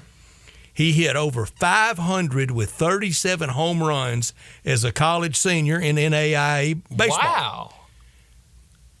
And that's amazing. Yeah. Because I sent back. Hardest thing in the world to do at any league above Little League is hit a baseball. I was about to say, I don't care what the pitching is. Yeah, I don't care what level. And if you're playing college baseball and you're putting up that number, that's impressive. And that won't do him a lick of good the first time he loses to Tennessee or to Auburn. No. I will try to throw it out there. Let's not forget what this guy did playing college baseball. Pretty good. This weekend, I know it's going to be cold. I know we're still going to want to have fun places to go to when we get tired of cabin fever, and we got 2 great locations for the commissary. The new Collierville commissary at Houston, Levy, and Poplar are the original in Germantown, and I talk about the Brunswick stew there. The chili's so very good at the commissary, and it's perfect for a big group to get out, tired of staying at home, to watch the NFL playoffs, to enjoy the Tigers on Sunday afternoon, to enjoy the weekend, to watch the Grizzlies tonight. If you don't want to go downtown, you can get to either commissary at Houston, Levy, and Poplar or the original in Germantown. And at the original in Germantown, that's where they were created, and that is the barbecue nachos, a staple of sports now. Every everywhere. Start with that as the appetizer. Start with the cheese plate or the tamales or the smoked chicken wings. And if you're craving an easier way to order to make it simple to pick up, you don't have to get out of your car, just text commissary to 33733 and they'll bring it out to you. Memphis-style barbecue and ribs done the slow-cooked way, the authentic Memphis-style way. Dig into the ribs or the shoulder, chopped or pulled on a plate on a sandwich. All the sides, beans, slaw, deviled eggs, bread, and you can order it by the pound or a 6-pack or an 8-pack or a 12-pack. The salads are great, and the desserts save room. Lemon icebox pie, strawberry cake, banana pudding. 901-754-5540 or online at commissarybbq.com. In Collierville and Germantown, the party areas, the orders to go, the barbecue, the soups, the desserts, catering, tailgating, any season, it's made for the commissary. 901-754-5540 or online at commissarybbq.com. Well, let's get to a break. When we come back, we got to talk some SEC, got to talk some Razorbacks, and nobody better to do it with than Ty Richardson. He joins us next. Be sure to follow us at Sports56 WHBQ on Twitter, Facebook, Instagram, and YouTube to watch live video of our shows, stay up to date with station events, and have chances to win prizes. Don't miss out on anything that's going on. Follow us at Sports56 WHBQ. This holiday season, give the gift of Gould's with a Gould's gift card for someone you love. It's the perfect gift for everyone. The Gould's gift card doesn't just send wishes, it grants them in store and online. Just come to any Gould's and pick up a gift card or go to GouldSalonSpa.com to purchase online. That's GouldSalonSpa.com. Happy holidays from Gould's. Gould's Salon Spa, locally owned and operated since 1932. 5-Ash Roofing, it's what we do. Roofing and siding, gutters too. We're the pros you can trust to get it done right. Call on us. 5-Ash Roofing, the name to know. 5-Ash Roofing, the only way to go. 5-Ash Roofing, it's what we do. 5-Ash Roofing. Is that not the corniest thing you've ever heard? Can you believe I paid good money for that silly jingle? Well, the experts say make it memorable, and I think I got my money's worth. 5-Ash Roof Services, proud partner of the Memphis Tigers and the official roofer of the Tigers home team. 5-Ash Roofing, 367-0050 or memphisroofer.com. 367-0050 or memphisroofer.com. 5-Ash Roofing, it's what we do. We're here for you. Paid actor portrayal. Life can be so unpredictable. After losing my dad, it made me think about my family if something were to happen to me. I had heard about life insurance through Ethos and how easy it was to get coverage. They were right. In 10 minutes, I was covered. And boom, family protected. Ethos fast and easy online term life insurance up to $2 million in coverage with no medical exam. Some policies as low as $1 a day. Answer a few health questions and get your free quote at checkethos.com. That's checkethos.com. Welcome to The Rendezvous. This is John Vergas. When my dad started The Rendezvous in 1948, I don't think anyone could have imagined we'd still be serving shoulder, cheese plates, and our world-famous dry rub ribs 75 years later. But we are still here in the basement, in an alley in downtown Memphis. We sincerely thank you for making The Rendezvous what it is today. Charlie Vergas Rendezvous. Schedule your holiday gift deliveries today at hogsfly.com. Let's make this the new year to drive your new Kia home from Gossett Kia on the Pike. Bobby J's waiting to put you in a new Kia today. So come hit the road with 41 MPG Highway and 2024 Kia Forte LXS, $239 a month, $27.99 due at signing. Or get 7 passenger seating in a 2023 Kia Sorento LX. We Gossett at $319 a month, $34.99 due at signing. And if you want your new ride to be a 2024 Kia Telluride LX, we Gossett at $449 a month, $34.99 due at signing. All 36-month lease plus Kia's 10-year, 100,000-mile powertrain limited warranty. So get to Gossett Kia today, 1900 Covington Pike. Online, KiaCovingtonPike.com. If you want it, we Gossett at Gossett Motor Cars. All 650 acquisition fee. Forte RE722.812 MSRP 21,590. Sorrento PG 242,710 MSRP 33,010. Telluride RG 46,2822 MSRP 38,705. Concludes all rebates and incentives. Must finance through Hyundai. Excludes tax title and license. See dealer for complete details. Offer valid through 1/31/2024 with approved credit. Dealer stock only.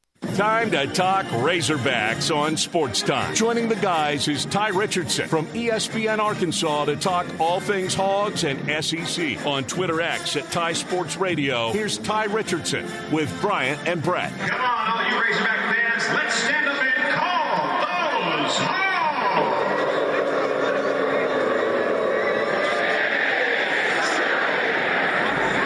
Ty Richardson joins us now from ESPN Arkansas to talk the Razorbacks and the SEC. And Ty, we got to start off with the big news in college football, the big news in the SEC. Nick Saban retiring, Kalen DeBoer in as the next head coach for Alabama. What were your listeners saying? What was the reaction from people in Arkansas to the news of Nick Saban's retirement?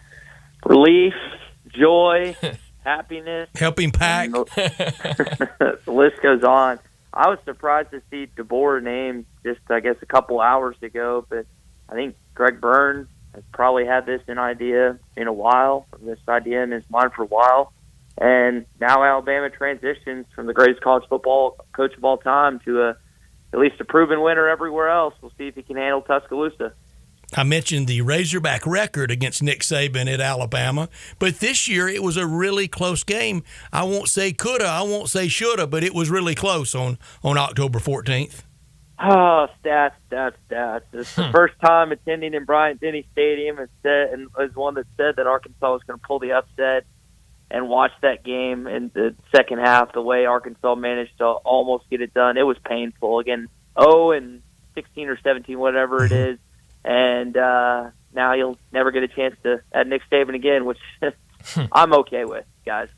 Arkansas had some near misses with him in 2010 at Fayetteville. Alabama won. Arkansas was probably better that day, though. Yeah, Ryan Mallett threw a couple picks. So did McElroy. You started up to a 7-0 lead after two offensive plays.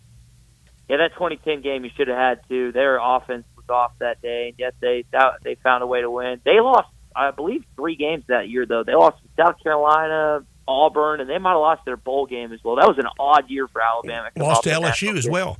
Yeah, that too. So that was an odd year for the Crimson Tide. Yeah, won the bowl game to get to 10, but they were very gettable that year, and that was returning Greg McElroy. That was returning Julio Jones and Mark Ingram and a loaded team. Barrett Jones always told us that team that year, coming up short that year, really led to the dominance of 2011 and 2012 going back-to-back.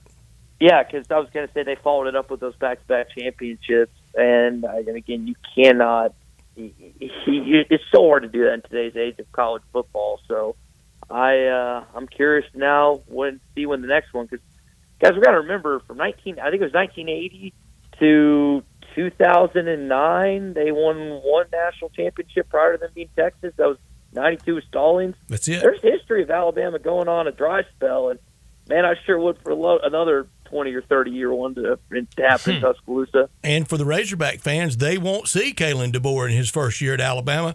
They don't meet next year. Yeah, that's fine with me. Even if Alabama's taking a step back, and they slipped a little bit this year, you don't have to worry about Alabama. You don't have to worry about Georgia's stats, which I think most college football teams and most SEC teams would be okay with that. Ty, did you see John Calipari's tribute tweet to Coach Saban? I have not seen that yet. You're going to have to fill me in. I'm trying to find it. Of course, he made it about himself, and I've got to get to it.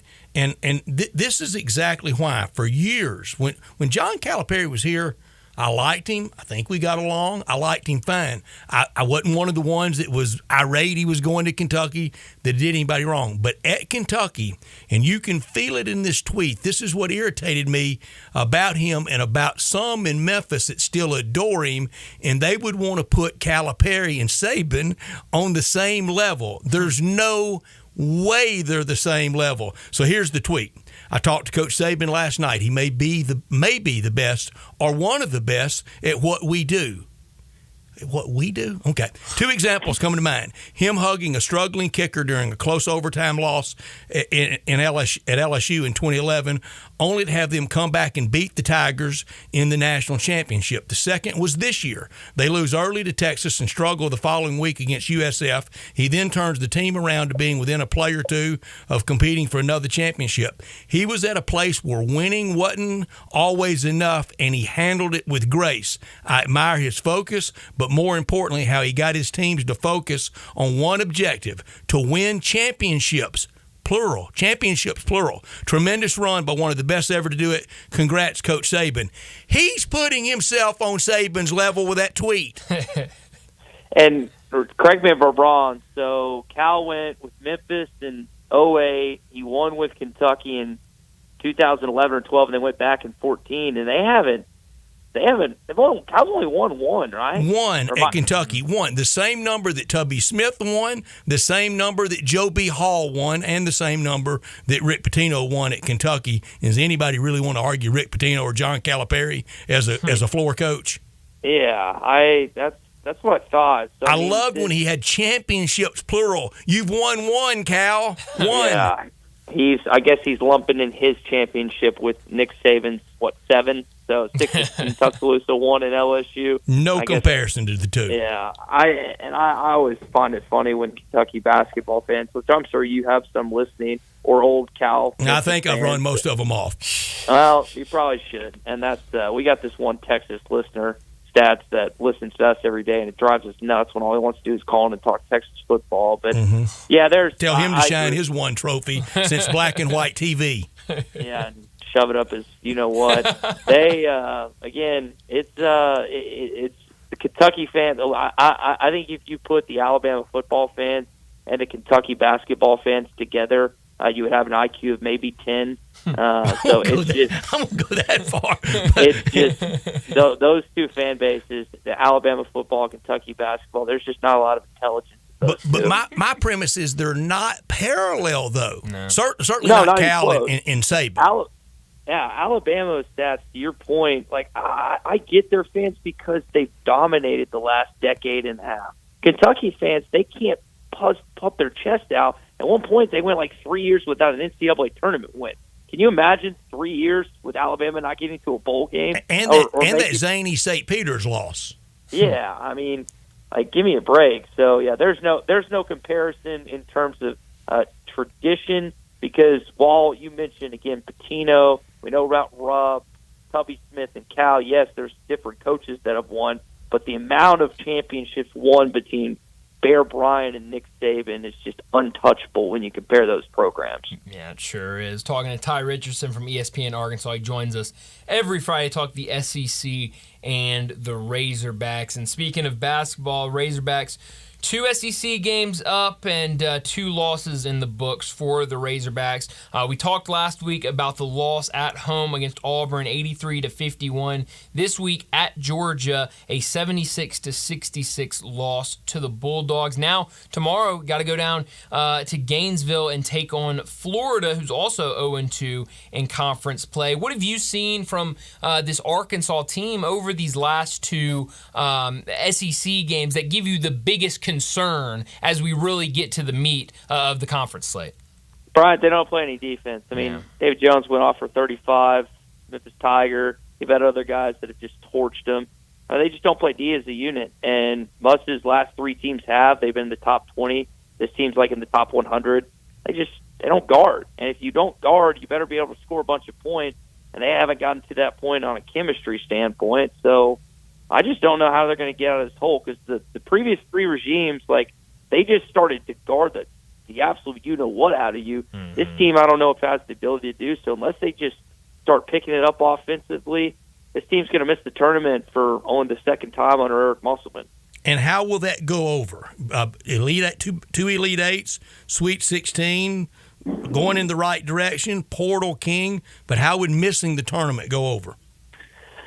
I mean, I'd be disappointed, to be frankly honest, and there would be people mad and angry because Muss is one of the higher-paid coaches in college basketball. But I did a little research. I mean, Pearl and Cal missed 2021, and those are 2 of the most highly regarded college basketball coaches, not just in the SEC, but really in the sport. I mean, you think about the track record, more Cal than Pearl, but I mean, Pearl's had success in 2 spots, Knoxville and Auburn. So I think that it would be frustrating, but then they look, and then this would motivate him even more. But there's no one, I mean, Stats, you know this from the people you know, there's no one that would be more irritated missing the tournament than Eric Musselman. And he would be in the pool house for probably the rest of the year until basketball season because the anger that would typically just flow out of them on a daily basis. And a loss at Florida Saturday, that's 0-3, and then A&M at Bud Walton Arena next Tuesday night.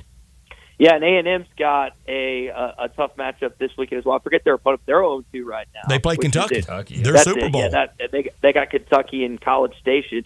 So I could see Kentucky going in there winning that game, and then you could have 2 0-3 opponents come Tuesday night, like you mentioned, which would just be insane. I mean, if you picked out 2 SEC teams to start 0-3, no one's saying Texas A&M and Buzz Williams and Arkansas must. That was not a preseason thought, and yet guys were 2 games away from that being the case Tuesday night. Where did the evaluation of this team go wrong, if it is wrong?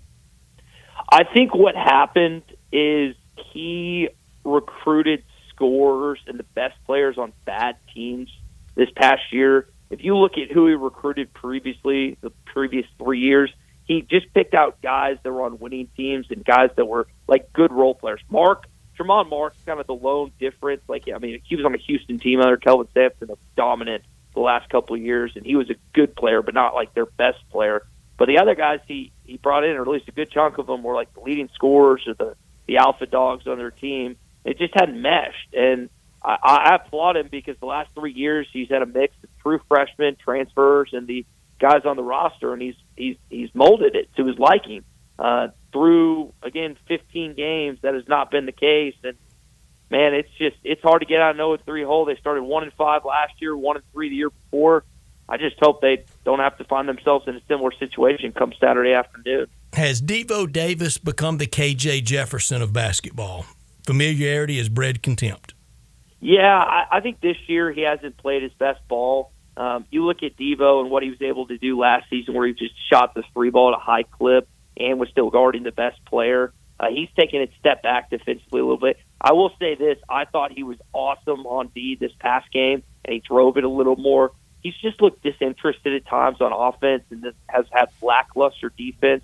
If he starts going, though, that will energize the team. But he's just got to be the Devo. He has to have the same life and exuberance that we saw in freshman Devontae Davis that we saw a little bit in the Georgia game and we saw in the NCAA tournament last year, and hopefully we'll see a little more of it in the rest of the conference play. Because, Stats, he would be one of the – I think one of the – it was like 2 or 3 players. I was talking to an Arkansas basketball historian about this. Devo would be one of the only 2 or 3 or maybe it's 4 players in Arkansas history that could go to 4 straight Sweet 16s. And I want to say he might be the only scholarship player on that list. So that would just be you want to talk. You talk about legacy. I mean, Devo's got a chance to do something that is seldom seen in Arkansas history. Have you ever met hogstats.com? Yes, and that's actually funny enough. That's the guy I was referring to. He knows. Yeah, and I'm blanking. It's the best on his site name. out there. I DM'd him and wanted to kind of get in his orbit. And he's kind of I would say shy. Yeah, he is. He's a nice guy. I've DM'd before, and I've talked to him at the game. I feel bad because I can't remember his name at the moment. But he's a nice. He is just a little shy. That's a good way to characterize it. And that's okay. Yeah. And like Bryant tells me that Ken Palm hates talk radio and won't go in. And it's not for everyone. But to replicate his site, somebody could make a lot of money and really build some credibility, kind of taking that model and building it for really every fan site. Yeah. Oh no, he's awesome. And Ken Pomeroy, like you talked about, I get on there every day. I mean, I am on that website during college basketball season every single day. It is untouchable in my opinion, in college basketball. It's almost too much information.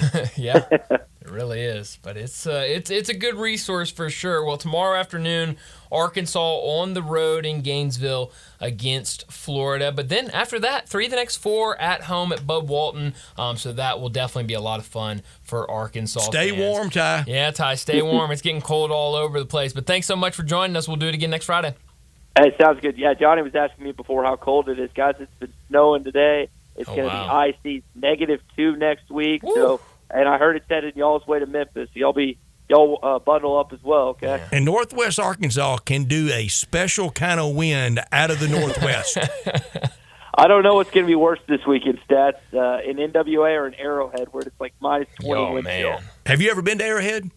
I've been twice. Not when it's been cold, luckily, but I was talking to a friend or two this weekend that's going to the playoff game, and they said they are like quadrupled, quintupling layers just to brace themselves for that freezing cold on Saturday night. I passed on 2 big guy trips to Arrowhead in college, and one was to Monday Night Football, and I so regret it.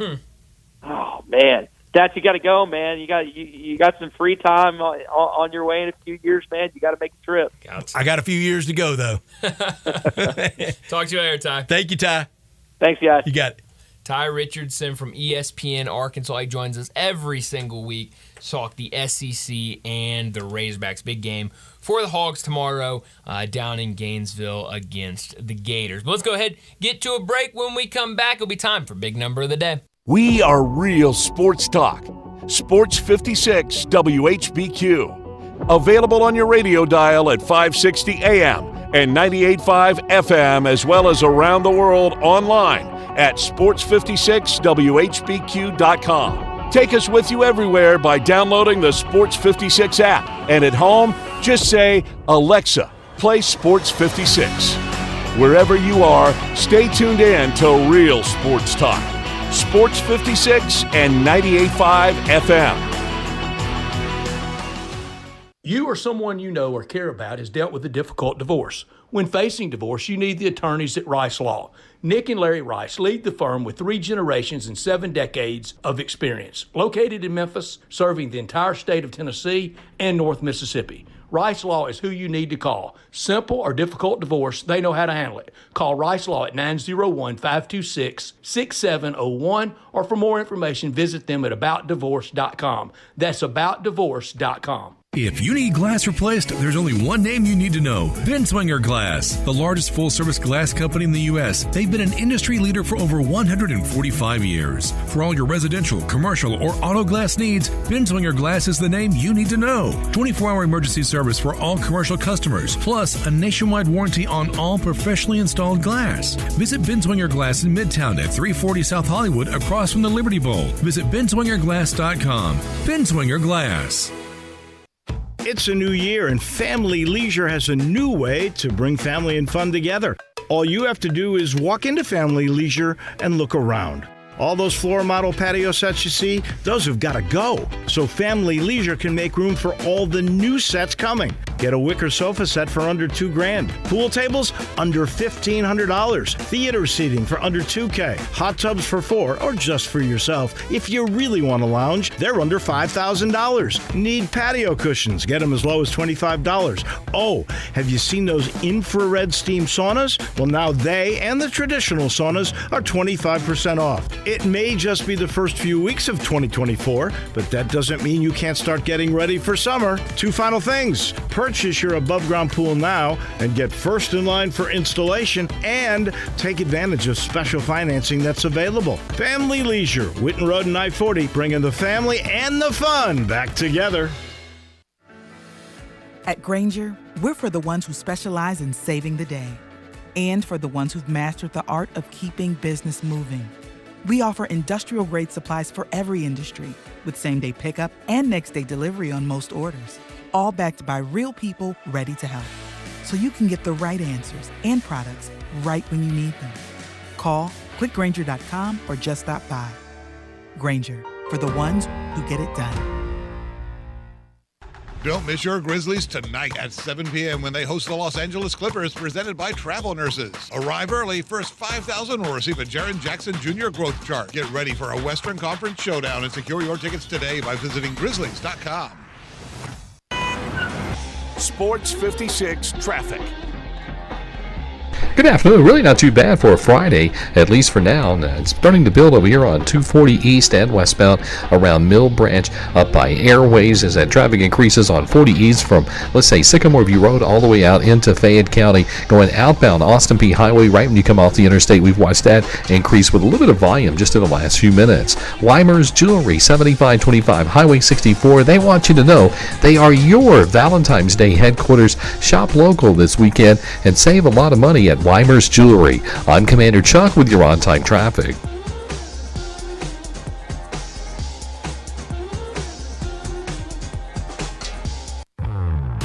Now back to Sports Time on Sports 56 and 98.5 FM. Here once again are Brett Norsworthy and Bryant Dacus.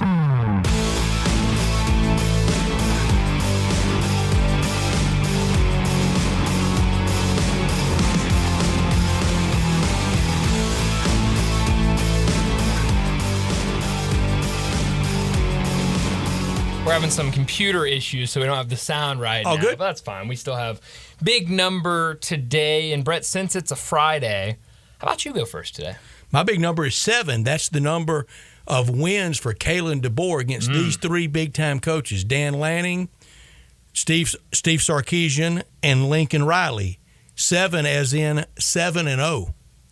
Wow. If he can beat them at Washington, he can beat that kind of coach at Bama. Sure can. Sure can. I mean, I really do like the hire of Kalen DeBoer. What he has done at Washington and kind of that turnaround he's had there, I think, it will be very successful. I saw another stat about Kalen DeBoer, and I don't have it in front of me, so it unfortunately cannot be my big number of the day. But it was something like after his first 10 games at a program, he's like 80-3 or something like that. Like it's incredible, just the record that he has. My big number today, I could go in a couple different directions, but I thought this was interesting. I saw this last night, I guess. 6, my big number. France is the 6th different country that the Brooklyn Nets, just one team, not the entire NBA, just the Brooklyn Nets. It's the 6th different country that the Brooklyn Nets have played a regular season game in. Obviously, the United States, obviously Canada, but they've also played games in the UK, Japan, and Mexico. That is the most countries played in by any NBA franchise. Here's a bunch of numbers. This is from our friend Max Chadwick at Pro Football Focus. He covers college football at PFF. Kansas City projected temperature Saturday night, -10. Do you even remember the days of calling time and temperature? Do you know what I'm talking about? Yes, I do. A little bit. Not a ton, but a little bit. Well, if you call time and temperature Saturday night in Kansas City, I don't know what the time would be, but -10, wind chill near -30. That's crazy. That sounds terrible.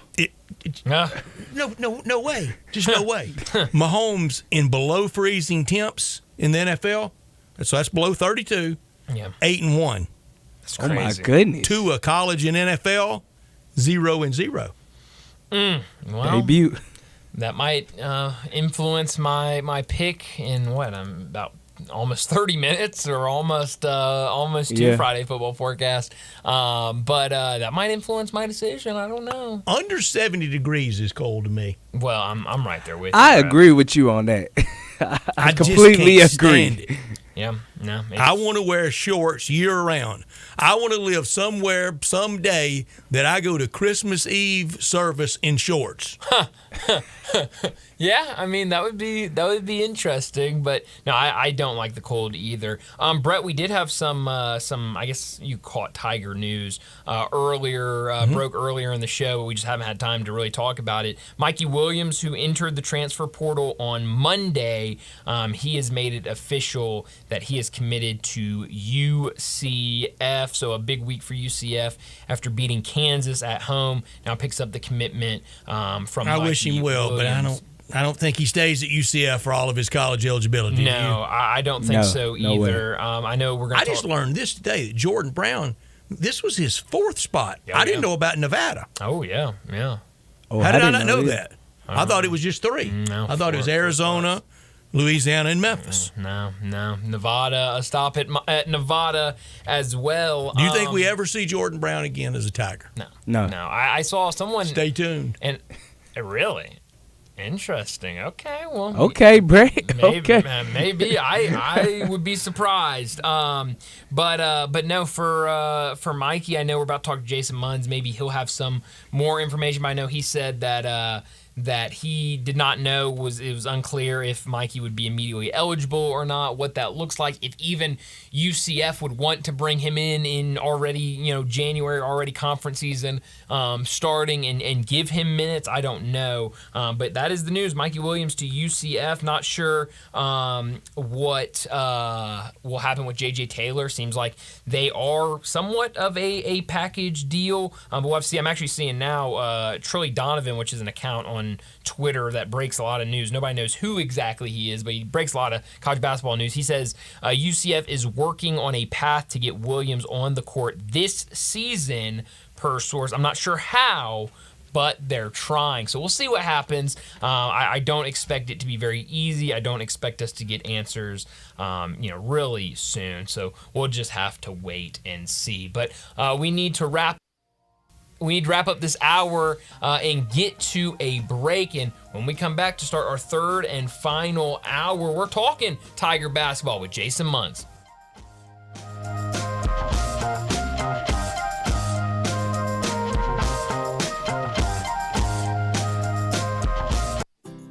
Is your wife asking you to stop eating junk food? Well, we have you covered at Humdinger's. It's quick and it's healthy, and most important, it tastes amazing. With many choices from salmon salad to rainbow trout and grilled asparagus. Come visit us for lunch at Humdinger's, 6300 Poplar Avenue.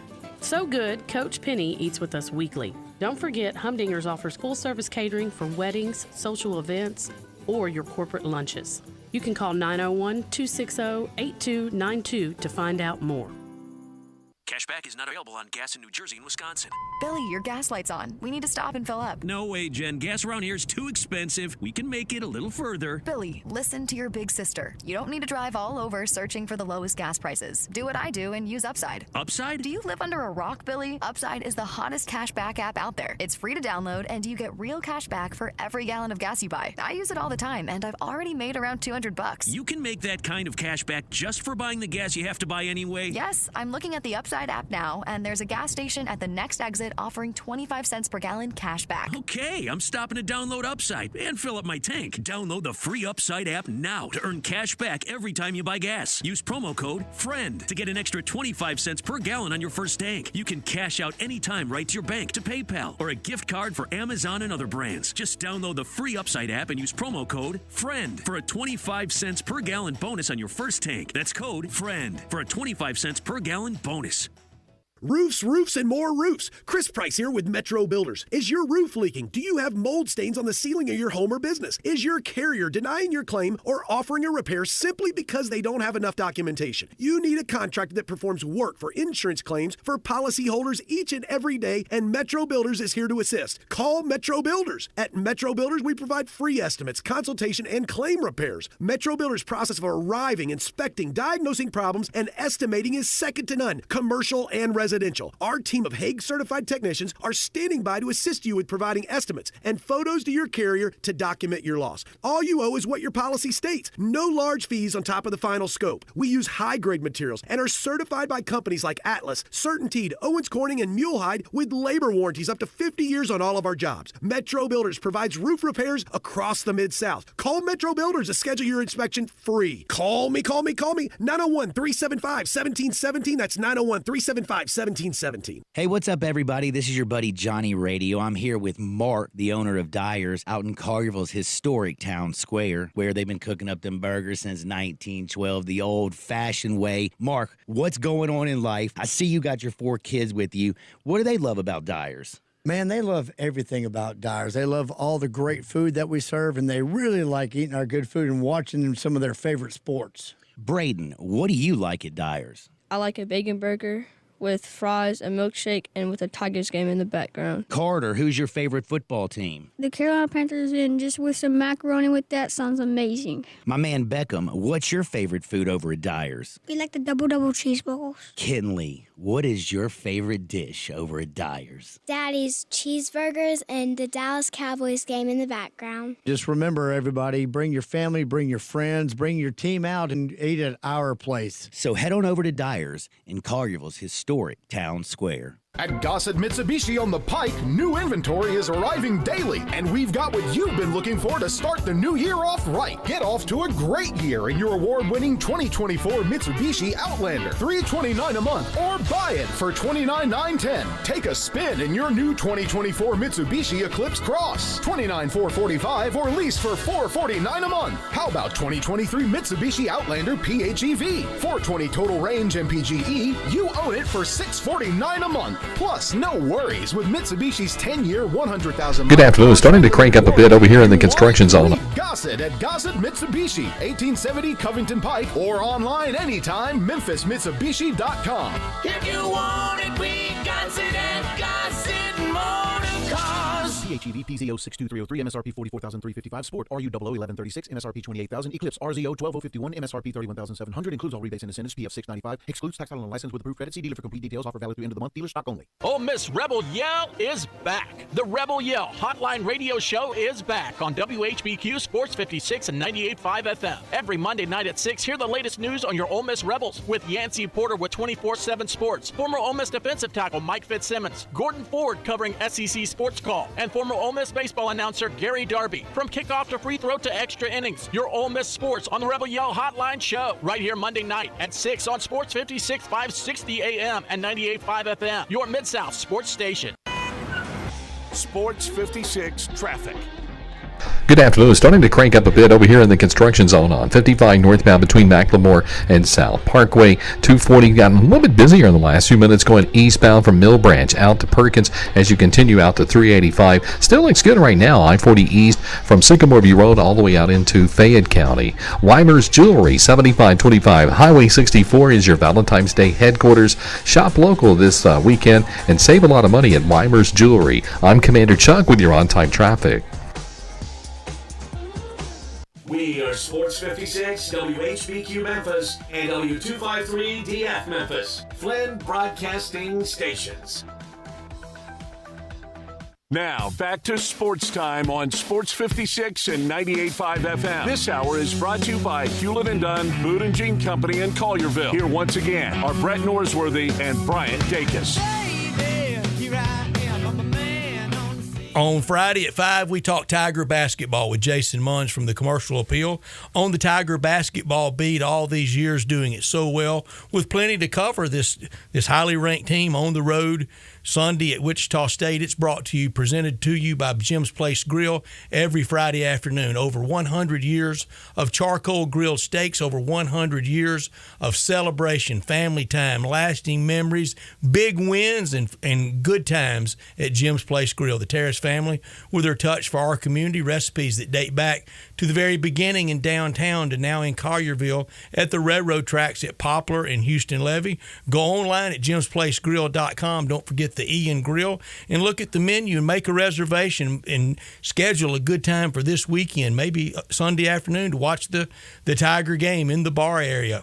Every steak grilled perfectly over an open flame. Come to Jim's Place and see and feel the difference. Lunch hours, Monday through Friday, 11 a.m. to 2 p.m. Dinner hours, Monday through Saturday, 5 p.m. to 9:30 p.m. Since 1921, a Memphis landmark, values dedication and hard work to their diners. The Terrace family, they've created a memorable dining experience. The lunch menu, the souffle ma, the shrimp cocktail, the crab cakes, the hamburger steak, the salad dressings, all homemade. Then at dinner time, the soups, the seafood, the calamari, and those steaks like the ribeyes, the strips, the fillets. Fantastic bar area to enjoy the good times at Jim's Place Grill in Collierville. Jason Munns, what is your travel schedule to the North Pole this weekend? What was the question? I'm sorry, I missed it. What is your travel schedule to the North Pole, to the frozen tundra of Wichita? Yeah, it's I'm flying out at 7 in the morning tomorrow. De-icing will be key. Yeah. Oh, yeah. And then scheduled at this particular point in time to lift off from Wichita at 6:40 Sunday evening. So hopefully we can get that done, and hopefully we can get back on the ground safely in Memphis before the snow gets too deep. You don't want overtime like at FedEx Forum. No, you do not. Nope, don't need that. I should, it should be okay. I got, Wichita's not a big enough city or airport to where it's going to be, I think, too awful hard to get back to the airport and get through it and get ready to get in the air. But yeah, it's a tight-ish window. But the temperatures, my God, like not even real. Yeah, like there was. I mean, too cold for Santa Claus.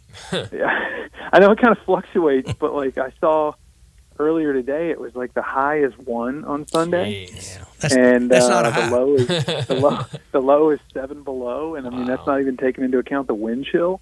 I looked earlier this morning at the Wichita temperature, and it was 9, and the real feel was 9 below. So if you're ballparking it, if the low does get down to 7 below, you're talking about possibly 25 below. Wow. Real feel. I'm not built for that. I'm just here to say I'm from South Mississippi, and I don't think I'm built for that. So I went to the Tanger Outlets earlier this week, and I went to that fabulous Columbia Factory outlet store and stocked up on some thermal undergarments and some. It's never enough for me, Jason. I can't ever get enough layers. Yeah, I mean, and then when you go extra socks, then my shoes don't work right. Right, and but it's we're gonna figure it out. If I got to take the laces out of my shoes, I'll do it. That's a bold move. Yeah, just to get those extra. All right, Jason. socks Here's a tough question. You lived in South Mississippi. That's where you're from. Yep. What area have you found in your life freaks out at just a dusting of snow more? Memphis, Jackson, Mississippi, or New Orleans? Golly, seriously, I don't know the last time New Orleans ever got snow, but that's why they freak out the most. That's the answer. Yeah. I mean, one flake and it's nuclear war. I will say Hattiesburg, Walmart in Hattiesburg, if there was a snowball's chance, and what, Walmart in Hattiesburg was not the place to be. It's running of the bulls. Yeah, it was. It was like Pamplona for sure. But it's a little better here, and it got it actually got to be toward the end of my time in Hattiesburg. People kind of started getting not used to it, but like it wasn't a regular occurrence to snow in Hattiesburg, but it would snow every other year, every third year. It's getting too regular here. Yeah. I know, and that's so. But no, there's nothing like. I hope it doesn't get to 25 below with the wind chill, because like I said, I don't know what I'm going to do, but we'll figure it out. It'll be fine. We'll see. Jason, the news today, Mikey Williams committing to UCF happened in the last couple of hours. I know you've written about it. We know that they entered the transfer portal on Monday. Did you expect that when you saw both Mikey and JJ enter the portal? Did you see that coming with JJ not being around, especially him? And then what do you make of him going down to Orlando? Yeah, that was sort of the impression that I was given around the time that JJ was suspended, that he was, yes, he was suspended for a reason, but that, he wasn't going, whether he was suspended or not, he was not going to be much longer for Memphis. And it wasn't because Memphis was looking to get rid of him. He was actively ready to move on. Yeah. So that did not surprise me that he went into the portal. It did not surprise me that Mikey went into the portal. I had heard last Thursday that it was coming, probably. I didn't know it was a sure thing, but I had heard that that he was actually on campus at UCF last week. Wow. So I kind of had a sense that this was where this was headed, and then I talked to his dad and his uncle earlier this week when the news finally became official that he, was gearing up to get into the transfer portal. Which I don't know if you guys I don't know if we're gonna get into this part of it, but my understanding is the transfer portal is closed. So I know that Mikey left because he got frustrated. He became frustrated with the process that the ongoing process that the university was going through to, thoroughly vet him and potentially allow him to join the program in person. He was tired of waiting. He wanted to play basketball as soon as possible. He thought that he could or should be allowed to do that because he had reached a plea agreement, even though he was still facing a felony charge. He thought that he should be allowed to just join the team and start playing right away. The university, from the outset, was very open and transparent that there is a process. It's a process not just for you, it's for everybody in your situation. And we don't know how long it's going to take. We can't tell you how long it's going to take. We cannot speed up this process. The process is the process. And they got frustrated and they said, well, to heck with this. We're out of here. And so anyway, no, it ultimately, I kind of had a sense that things were moving in this direction. I don't know how I can't tell him how to feel, but I don't know how he could feel like he was not treated well.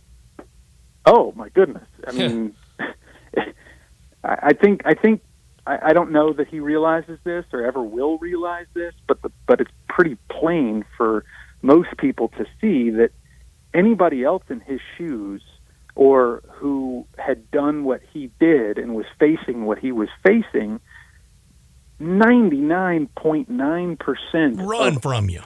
Every other coach and every other school, not everyone, I shouldn't say that, but the overwhelming majority of schools and coaches would have cut ties immediately.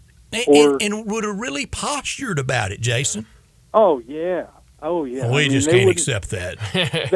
they wouldn't have given it a second thought. I probably shouldn't have gone to that voice because some of those actions were really close to being unacceptable. But for Penny Hardaway to dig in and fight for him, every chance he was given, he staunchly supported him from the beginning to the end. Even now, even after it's over and done with, Penny said just the other night that he still supports him, still.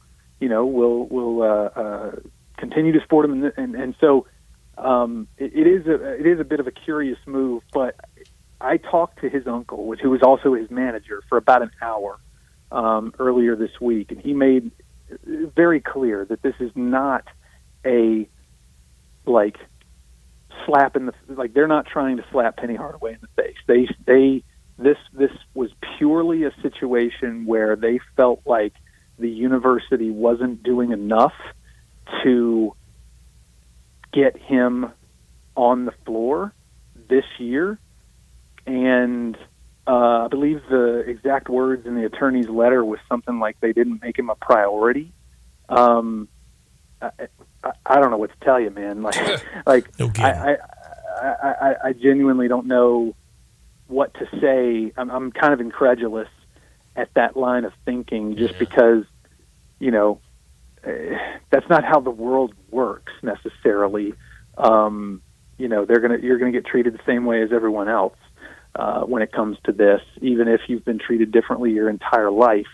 If you've been made a priority your entire life, that doesn't apply across the board.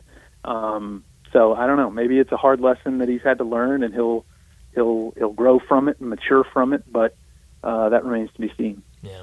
Talking to Jason Munns. He covers the Tiger basketball team for the Commercial Appeal. He's presented every week by Jim's Place Grill in Collierville. Well, it was another scare on Wednesday inside FedEx Forum. The Tigers a 107-101 win over UTSA. First off, just your health-wise, these scares, that's tough on you. Are you all right? Deadline approaching. Yeah, that's scary stuff. I started blood pressure medication Thursday morning. First thing Thursday morning. How many rewrites? Man. You know what's funny? I had this conversation with somebody just the other day because we do part of our process. Speaking of processes, part of our process is that we our goal is to file a full story, final score, stats, everything else within 90 seconds of the buzzer. And yes, these last 5 games have made that abundantly difficult, like almost impossible. And so you have to, you get some seasoning on you, and you realize you got to write multiple stories sometimes. But I haven't done that these last few games, and I don't know if that makes me stupid or not. But I have not yet felt like they wouldn't pull it out. Yeah. And so far I've been proven right.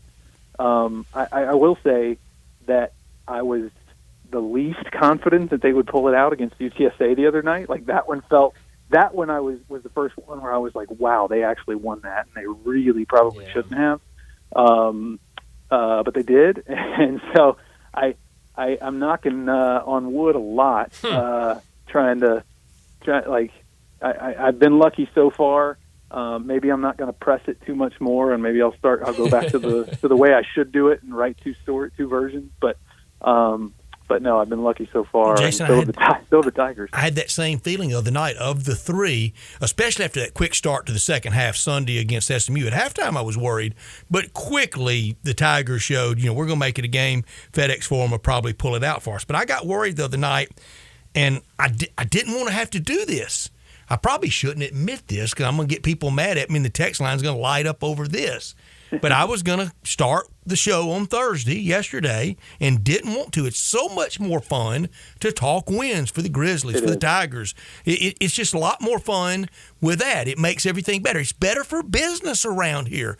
But I was going to start with this is the worst Tiger loss since losing to CBU, and unfortunately, unlike CBU, this one counts. Yeah. But I didn't have to. It was damaging enough. They dropped, I think, 2 or 3 spots in the net as it was, just because even though they won. Imagine if they lost at home to a team that was like, 280, 290 in the net. You talk about, just timber. Fall. Yeah, taking everything into account, like the fact that they were ranked 13th, the fact that they'd won 8 games in a row, the fact that they were riding high, and they're at home, and you've got Naquan Tomlin now, and he's playing in his 4th game, and so you take all that into account, and if you lose that game, you know better than I do. You know better than I do how bad of a loss that would have been, and where it would have ranked among the bad losses in this program's history. But hallelujah, we didn't have to go through that litany. Thank goodness. I remember Wisconsin Superior. Okay. Hockey program. Or was it Parkside? Sure it was some Wisconsin that wasn't the Badgers. I'm sure that was a dark day. Yeah, I was listening to George and Coach Verdi's sales the next day. Very nice. Oh, wow. Very cool. Yeah. But no, we did not have to go there. Thank goodness. Instead, we got to talk a little bit more about who I'm calling now Javon Winterly. He's not Javon Quinterly anymore. He's Javon Winterly, because it was him who scored 9 of his 26 points in the overtime period. It was him who started the overtime period with a 4-point play. He likes take overtime. He does. Oh, my goodness. This is after he had the 2, the back-to-back, essentially game-winning 3-pointers.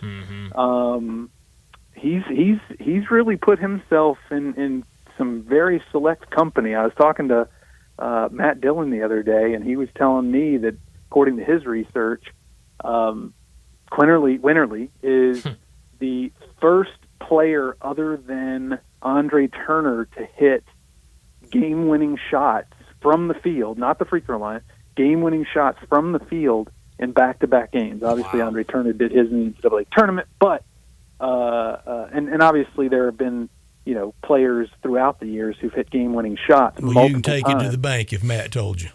Yeah, I mean, he talks about Elliot Perry had 4 or 5 in a season. Penny Hardaway had some, but never back-to-back, or never 2 back-to-back. And so, Mr. Winterly has joined some pretty select company. Well, they survived Wednesday night against UTSA, but now have to hit the road again, going to Wichita against Wichita State, who have lost, 4 in a row, but 2 of those games against Kansas State and Kansas before starting conference play. What do you expect on Sunday, and do the Tigers win another close one? Do they win comfortably? What happens in Wichita on Sunday? I should before we get to Wichita, I should give my wife credit for the Javon Winterly thing. That's her. That's not me. She actually texted me that during the overtime period, so she gets credit for that. But no, Wichita's going to be tough, man. The weather, it's always tough there. The Roundhouse is always a very, very tough place to play. And they're not, they're under a first-year coach, Paul Mills, and I think they're 8-7. They've lost 4 in a row, including most recently at Temple. Which I don't think Temple's all that great this year. Right. But they're not abysmal. Mm-hmm. Wichita State, they're actually a really, really good rebounding team. Yeah, especially at home. They're actually an extremely good rebounding team. And Colby Rogers, I think he's a first-year shocker, is top 15 or top 20 in the country in three-point shooting. And they got another guy, Quincy Ballard, who's top 20 in the country in blocks. He's got 34 blocks in 15 games. So they've got some good parts to, their team. And then, the weather's not going to be great. So it's not going to be a cakewalk for sure. But you got to think somebody like Jaquan Walton is going to be playing with maybe a little extra juice. Yeah. And it's another game under his belt for Naquan Tomlin. And we were kind of this scared of going to Wichita State to start the new calendar year 2022, and the Tigers went up there and blasted them. They did. I remember that game. I remember thinking that, that was going to be a sort of, not a make or break, but going to separate sort of contender from pretender type situation, and they made a big statement that day. Yeah. I want to say I read earlier today that Memphis has a 5 or 6 game winning streak against Wichita State, so there's to take into account. And I think I read in the Wichita State notes that they're 0 for their last 6 or 7 against ranked opponents, or maybe it's more. They haven't beaten a ranked opponent in a long time. So I think that Memphis is going to be okay. You can look at the whole Memphis thing one of 2 ways. These last 5 games, none of them have been pretty. They've all been way closer than they should have been. Yeah. So you can look at it one of 2 ways. Either they're playing badly and poorly in a lot of ways and still winning, and that's kind of the mark of a really good team.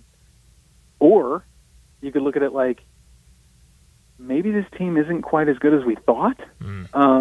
They're going to get, if they continue to play this way, somebody's going to beat them. Yeah. Their luck is going to run out at some point. The odds are going to catch up with them. So, I don't know how that's going to go, how that's going to play out. But, in my opinion, I fully expect them to be favored on Sunday, and I think that they will win. Yeah, well, it's going to be a lot of fun. Jason, be safe. Try your hardest to be warm. I mean, we don't want a frostbite case. No, we especially do not the fingers. Those are very important at your house. Very important. That's right. Be careful. Right. I got two pairs of gloves that I'm going with, and two or three pairs of everything, and hopefully I make it back in one piece. Thank you, Jason. Jason, we'll talk to you again next Friday. All right, thank y'all. You got it, Jason. Jason Munn from the Commercial Appeal. He's the Tiger basketball beat writer, and as always, presented by Jim's Place Grill. Well, we need to get to a break, but before we do that, I got to tell you about our 5 o'clock sponsor, Hewlett & Dunn. Hewlett & Dunn, boot and jean on the historic square in Collierville since 1961. Charles Hall, he started working there in his teens, and now with his wife Laura, they own the place, known for all the boots, but also clothing, accessories, and a cap for any team and any season. They're known for the Western wear and work boots, safety toe, soft toe, rubber boots, boots for every single occasion you can find at Hewlett & Dunn. And from head to toe, they have you covered with every brand imaginable. Ariat, Dan Post, Anderson Bean, whether for men or women, and they've got you covered with clothing. Might want to stop out there before this winter weather hits, because they've got jeans, pants, shirts, shorts, outerwear, and the best duck head collection you'll find. Charles and Laura Hall invite you to 111 North Center Street on the square in Collierville, or to their website, hewlettdunn.com. And if you're in need of accessories, they've got that too. Hats, sunglasses, boot care products in every area, team snapback or cool hat you can think of. Whether it's the Tigers, Mississippi State, UT, Ole Miss, or the Razorbacks. And for travel, their bag selection is top notch. HewlettDunn.com, but please head out to Collierville, give them a visit, and say hello at 111 North Center Street on the square in Collierville at Hewlett & Dunn. Well, let's go ahead and get to a break. When we come back, we'll get to our First National Bank and Trust Friday football forecast.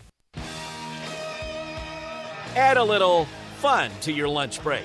Join Johnny Radio for Sports 56 Happy Hour from 11 to 1 every weekday on Sports 56 and 98.5 FM.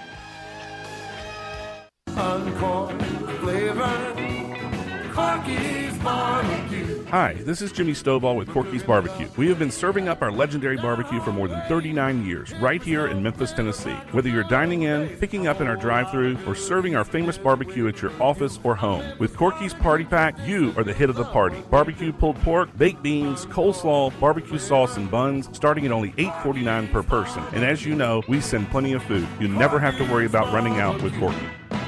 Uncorn flavor, Corky's barbecue. Hi, this is Jimmy Stovall with Corky's Barbecue. We have been serving up our legendary barbecue for more than 39 years, right here in Memphis, Tennessee. Whether you're dining in, picking up in our drive-thru, or serving our famous barbecue at your office or home, with Corky's Party Pack, you are the hit of the party. Barbecue pulled pork, baked beans, coleslaw, barbecue sauce, and buns, starting at only $8.49 per person. And as you know, we send plenty of food. You never have to worry about running out with Corky. At Sissy's Log Cabin, you'll find only spectacular natural diamonds that will remain treasured for generations. That promise is now symbolized by the engraved Sissy's signature and sapphire, representing our guarantee of extraordinary service, selection, experience, and quality. Stop by any of our stores or visit sissyslogcabin.com and experience the Sissy's promise for yourself. Find a jeweler for a lifetime, only at Sissy's Log Cabin, because life's too short for ordinary jewelry. This is a special alert to all Americans who own a vehicle with less than 200,000 miles with an auto warranty about to expire or with no warranty coverage at all. Due to a decline in the economy, CarShield is announcing a low-cost month-to-month vehicle protection plan that is now available to the public to save any driver out-of-pocket expenses on future auto repairs. Call now to find out how you can pay almost nothing for covered auto repairs. Yes, you heard that correctly. Pay almost nothing for covered auto repairs. An open phone line has been established for all drivers to call for a free quick quote. Call 800-364-1031 now. Drivers who are covered will not have to pay for covered repairs again. This protection plan is at an all-time low. Additionally, drivers who activate this vehicle protection today will also receive free roadside assistance, free towing, and car rental options at no additional cost. Call us for your free quick quote today. 800-364-1031. That's 800-364-1031. What do you have to lose? Call 800-364-1031. Again, 800-364-1031. All 650 acquisition fee, Forte RE722-812, MSRP 21590, Sorrento PG 242-710, MSRP 33010, Telluride RG 462822, MSRP 38705, concludes all rebates and incentives, must finance through Hyundai, excludes tax title and license, see dealer for complete details. Offer valid through 1/31/2024 with approved credit dealer stock only. Hey, Jeff Allen, Happy New Year, dude. Hey, what's happening over there at Gossett Kia South Mount Moriah? Let's start the new year off right in your new Kia with 41 MPG Highway 2024 Kia Forte LXS $239 a month, $27.99 due at signing. Got a big family? Get a 2023 Kia Sorento LX $319 a month, $34.99 due at signing. Plus a 2024 Kia Telluride LX $449 a month, $34.99 due at signing. All 36-month lease. And every Gossett Kia comes with Kia's 10-year, 100,000-mile powertrain limited warranty. And stop by and see the all-new EV9 all-electric SUV. So whether you live in Horn Lake, South Haven, Olive Branch, or Memphis, you'll be happy at Gossett Kia on Mount Moriah. 2680 Mount Moriah or KiaMTMoriah.com. Sports 56 traffic. Good afternoon. Still a little bit of traffic trying to get out of the Midtown area. It's not the worst we've ever seen it out here on all the major outbound routes, but it's picked up a little bit more volume on 240 southbound from South Parkway all the way down to around Norris. Traffic's looking good right now south of Memphis on 55 down through DeSoto County. A little bit of radar out in Fayette County earlier. Be careful out there on I-40 just past 269. Hey, Weimer's Jewelry, 7525. Highway 64 is your Valentine's Day headquarters. I'm Commander Chuck with your on-time traffic.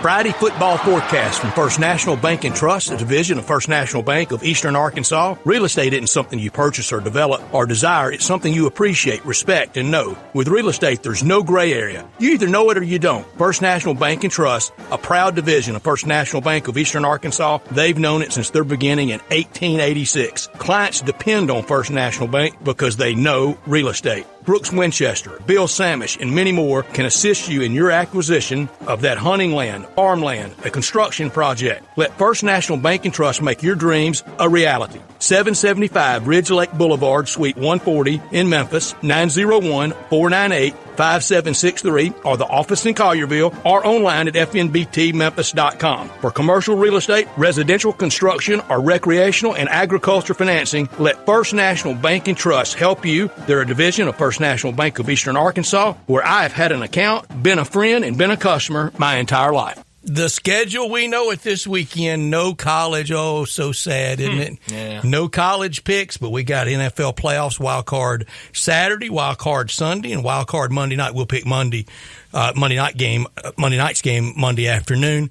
But at First National Bank of Eastern Arkansas, indeed, since 1886, that counts as being there forever, and now in West Tennessee and going strong, and will be here for a long, long, long time. Customer confidence is the cornerstone at First National Bank of Eastern Arkansas and at First National Bank and Trust. Let's get to these picks. It starts tomorrow at 3:30 on NBC. Cleveland -2.5 at Houston. They've never met in the playoffs. The Texans, relatively young franchise. Cleveland's old franchise, and they're not in the playoffs very often. 7-7 all time. They did meet on Christmas Eve just a few weeks ago in Houston, with the Browns winning 36-22. I think it will be Cleveland and Joe Flacco to win the game. I have Cleveland winning 24-13, so I lay the 2.5 and take the Brownies.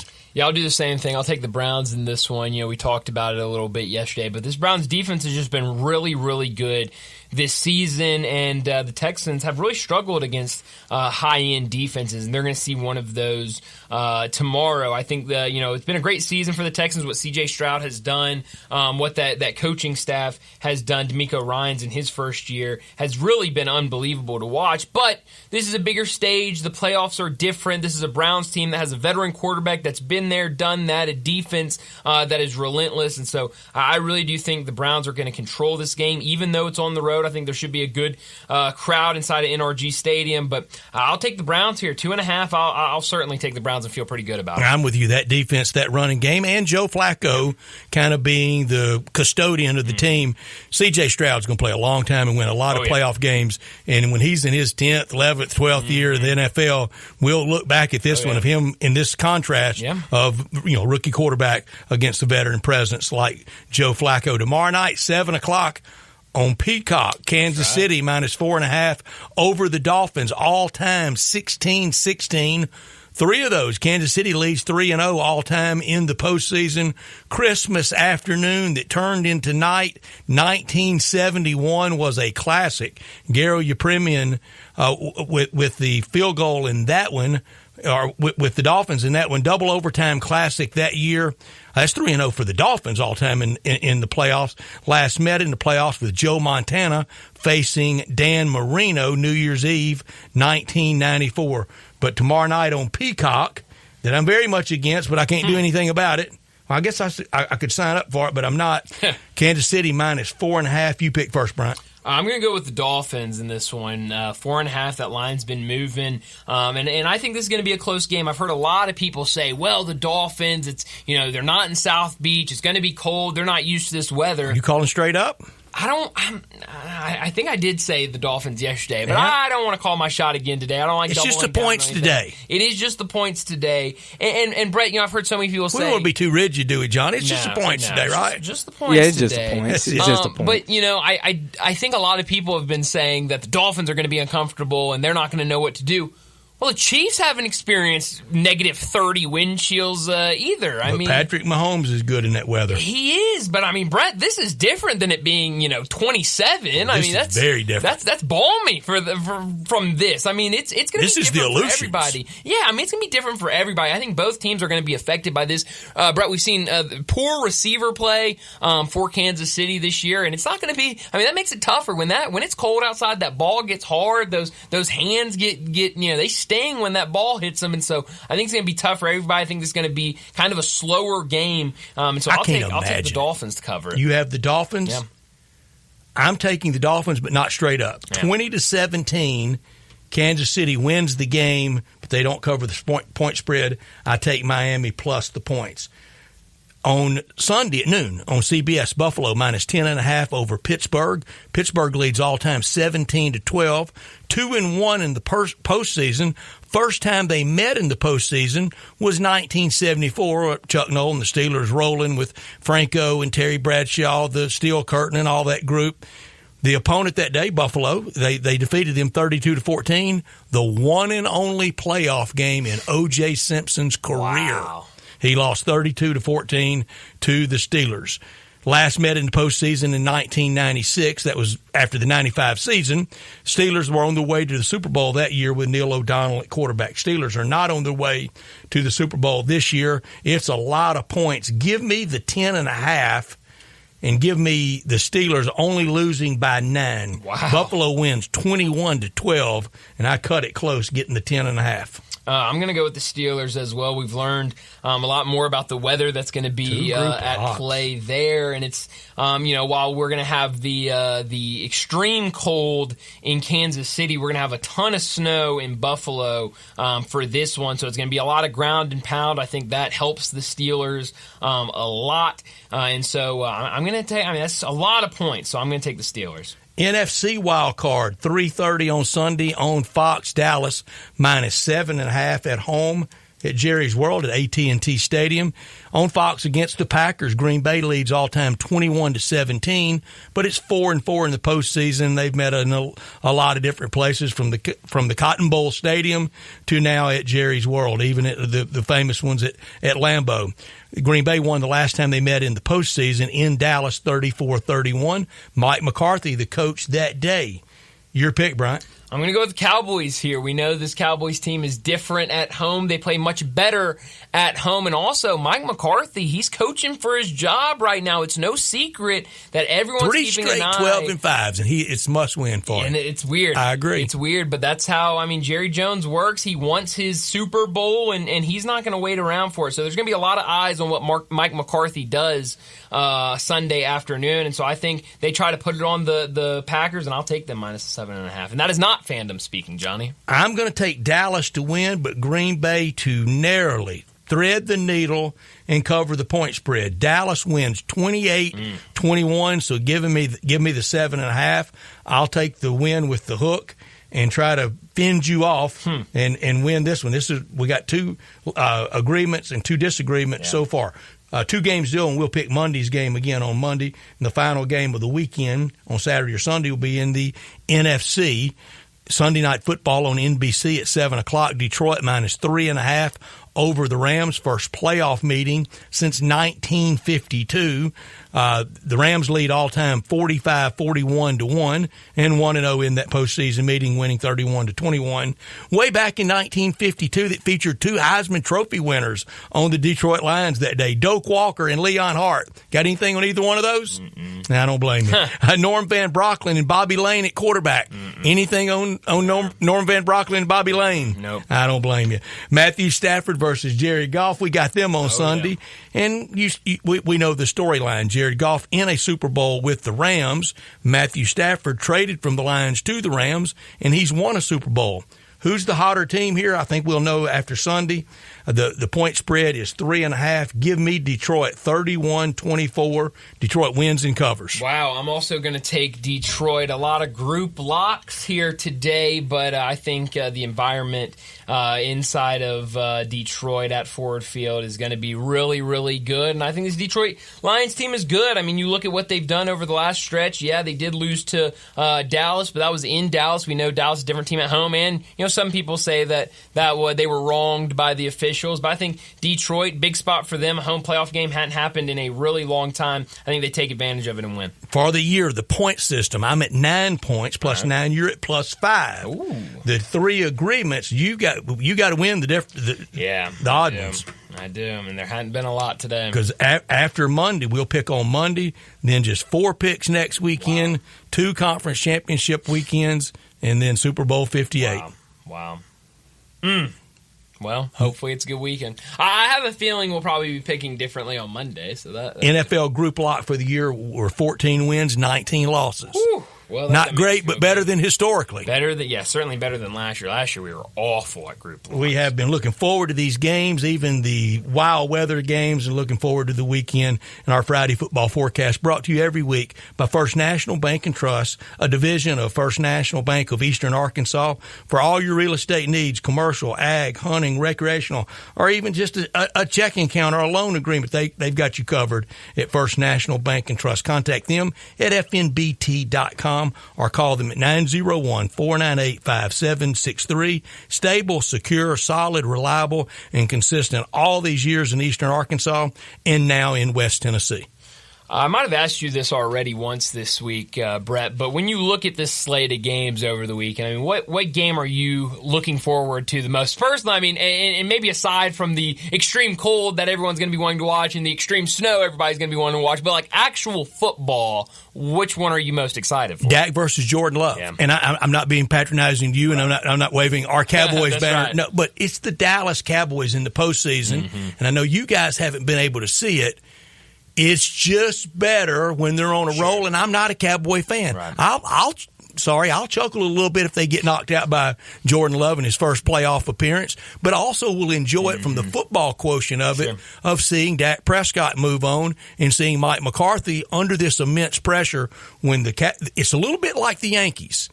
As long as the Yankees are around in October, it makes October better. Yeah, you're right about that. The Lakers in the springtime. That's right. That's just the truth. I mean, the big brands, it's almost better for everybody that they're still around. I mean, it's just good for those leagues. So I don't put it past you. I know I'm probably going to get a lot of texts from Johnny if the Cowboys lose. We wouldn't do that to Bryant, would Johnny would. Hey, man. Oh, of course we would. I am. I'm looking forward to this game. We definitely will.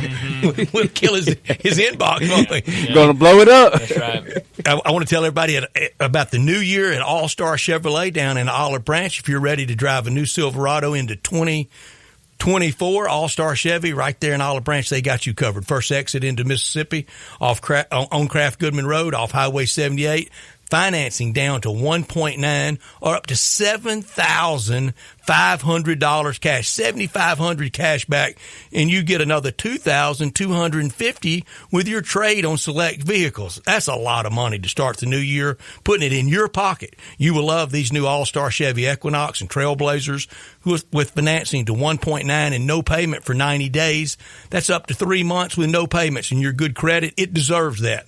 If you want a certified pre-owned Chevy or any pre-owned, All-Star is loaded up. Lots of pre-owned Silverados, Tahoes, Traverse with third row seats so you can do more together. Jeeps, Broncos. If it's not on that lot, ask Jeff and he'll find it for you. And Kevin and Jeff and everyone at All-Star, the whole team, Drew, the whole crew, they've asked me from All-Star to wish everyone a happy and healthy new year, health being the most important part of that. Remember, it's not South Haven, not Mount Moriah, not Bartlett, not Collierville. It's got to be Olive Branch. Find new roads to All-Star Chevy today or go to allstarautogroup.com. Let's go ahead and get to our final break of the day. When we come back, we'll wrap up today's show with Taco Bell Crunch Time. Join the voice of the Tigers, Dave Woloshin, for Wolo and Friends. Weekday mornings from 10 to 11 here on Sports 56 and 98.5 FM. You or someone you know or care about has dealt with a difficult divorce. When facing divorce, you need the attorneys at Rice Law. Nick and Larry Rice lead the firm with 3 generations and 7 decades of experience. Located in Memphis, serving the entire state of Tennessee and North Mississippi. Rice Law is who you need to call. Simple or difficult divorce, they know how to handle it. Call Rice Law at 901-526-6701, or for more information, visit them at aboutdivorce.com. That's aboutdivorce.com. You still thinking job change in the new year? Yeah, I need something that's in high demand and more stable in this economy. IT? Yeah, cybersecurity, maybe even AI. That's what I did. Really? How? Went to My Computer Career. You don't need any prior experience, and you could start your new career in a matter of months. A lot of IT pros go to school there, too, to level up. Sweet. Are classes online or on campus? Both. Wow, I'll check it out. Thanks. Make this your year. Take the free career evaluation now at mycomputercareer.edu. Financial aid is available for qualified students, including the GI Bill. What's holding you back from learning the language you've always wanted to know? Too hard. Takes too long. Not with Babbel. Babbel's lessons take just 15 minutes a day. 15 minutes isn't long. Nope, and they're fun. So you don't realize you're learning a language, but you are. In 3 weeks, you're able to start having conversations. And Babbel's lessons are built around real life. And with Babbel, it isn't hard. It's perfect. Start learning a new language today. Go to Babbel.com. That's BABBEL.com. I'm Gary York. I'm the service director at Lexus in Memphis. Our service department wants to be more than just a place where you get your oil changed. We do glass repair, windshield replacement, recalibration of your camera and sonar systems, even wheel repair, tire replacement, all the things you would expect from a luxury automotive dealer. Please check out our website. You can schedule your appointment, check out our specials, hours of operation, or if you'd like to do it in person, please reach out to one of our associates at 901-271-5199. Do you know one of the best things you can do for your employees or family's health? Provide Arctic Clear bottled water. Arctic Clear bottled water is your locally owned and operated bottled water provider. Arctic Clear is 100% natural spring water with free delivery and setup, dependable service, and no long-term contracts. What an easy choice. Call Jeff Manus today, 901-382-2363, or visit arctic-clear.com. Arctic Clear bottled water. Call now, 382-2363. That's 382-2363. I'm with John Burgos from the world-famous Rendezvous in the Alley since 1948. Brett, we have catered parties all over this country and all over the world, from Singapore, Australia to Central Park in New York, but many people don't realize how much we do locally. For holiday events, office parties, tailgating, birthday parties, you can't do better than the Rendezvous. For example, you can get a cheese and sausage tray for 15 to 300 people for $3.75 a person. You can even build your own nacho bar for $10.50 per person. All you need is a minimum of 15 people. In many cases, we can arrange delivery and full-service catering. We've even made it easy to get to-go items. You can just park at our front door in the alley, put on your flashes, and we'll get you going ASAP. For all your catering items and prices, go to hogsfly.com, click on menu, and drop down to catering. Thank you, John. The Rendezvous, Mr. Charlie Burgos' Rendezvous in the Alley since 1948 and celebrating its 75th year. Now, back to Sports Time on Sports 56 and 98.5 FM. This hour is brought to you by Hewlett & Dunn, Boot & Jean Company in Collierville. Here once again are Brett Norsworthy and Bryant Dacus. Baby, here I am, I'm a man on the scene. You got to come home to me.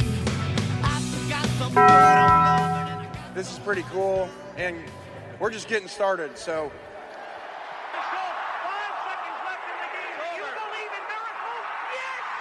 Go crazy, folks! Go crazy! This is for all the biggest crunch time. You are you seen anything like that? It's obviously crunch time. Hammer, nail, coffin. This baby is over. The double steak grilled cheese burrito, so good. Double the steak with nacho cheese sauce, seasoned rice, red strips, sour cream, and the 3-cheese blend wrapped inside a warm flour tortilla, with even more 3-cheese blend grilled on the top. The double steak grilled cheese burrito, it hits the spot now at Taco Bell. And at Taco Bell, when they say they are feeding people's lives with unexpected good, they mean it. Bowl food you can't get anywhere else. Well, Brett, what I learned today, we talked a lot about Pete Carroll, the changes that are happening in Seattle, and we learned yesterday that he had a dinner with a lot of the former players, a lot of guys that have been there for a while, and he talked about it on his final radio, kind of regular radio hit up in Seattle. I think either yesterday or today he's talking about that it was a lot of the Legion of Boom guys, a lot of those defensive guys they were having dinner with. They were all sitting down talking, wanted to get the band back together. Door opens. Who walks in? Russell Wilson. We've heard kind of the stories. There's been kind of a lot of bad blood, not really between him and Russ, maybe a little bit there, but a lot of those defensive guys and Russ weren't big fans of each other after everyone retired or Russ went to Denver. But they were able to reunite, and he was back with those guys. They've been through the wars together. Yeah, and it was a lot of hugs, a lot of laughs, and I think one of them kind of was talking to Russ towards the end and looked at Pete Carroll and said, see what you had to do to get us back talking on good terms? You had to go and retire on us or get kicked out, whatever. So I really like being able to see everyone come back together for Pete Carroll. I do, too, and after the fight has been fought, you usually do, and except for a Darrell Bevel horrible call on the goal line, the Seahawks go back-to-back. Oh, yeah. Absolutely. And it was a great play made by Malcolm Butler, too, on that play. What I learned today, 25 free throws last night for the Lakers, but 23 for Phoenix. So, and I was so glad that Phoenix beat the IST champs, and Austin Reeves is really getting torched by everyone. What Bradley Beal did to him last night a couple times. 5-11 for Showtime since the startling, breathtaking IST championship. No, we can't forget the IST We never will. That's right. That's a good point. Brett, what I could have done without, amidst all of the coaching search and names being thrown out for different jobs, last night Florida State was penalized by the NCAA for NIL-related recruiting violations. The reports that have come out says that the NCAA said that an assistant coach facilitated impermissible contact between a transfer prospect and a booster in the spring of 2022. Go away, NCAA. The prospect to meet a booster. That's happening everywhere. Every school in the country. Much worse. That is like the minimum. And they're going to put everybody on probation. Really. And so, Brett, we were talking, I think last week there was that story that came out about all of the high school prospects that were talking about their, I read stuff worse than this in those kind of comments from recruits.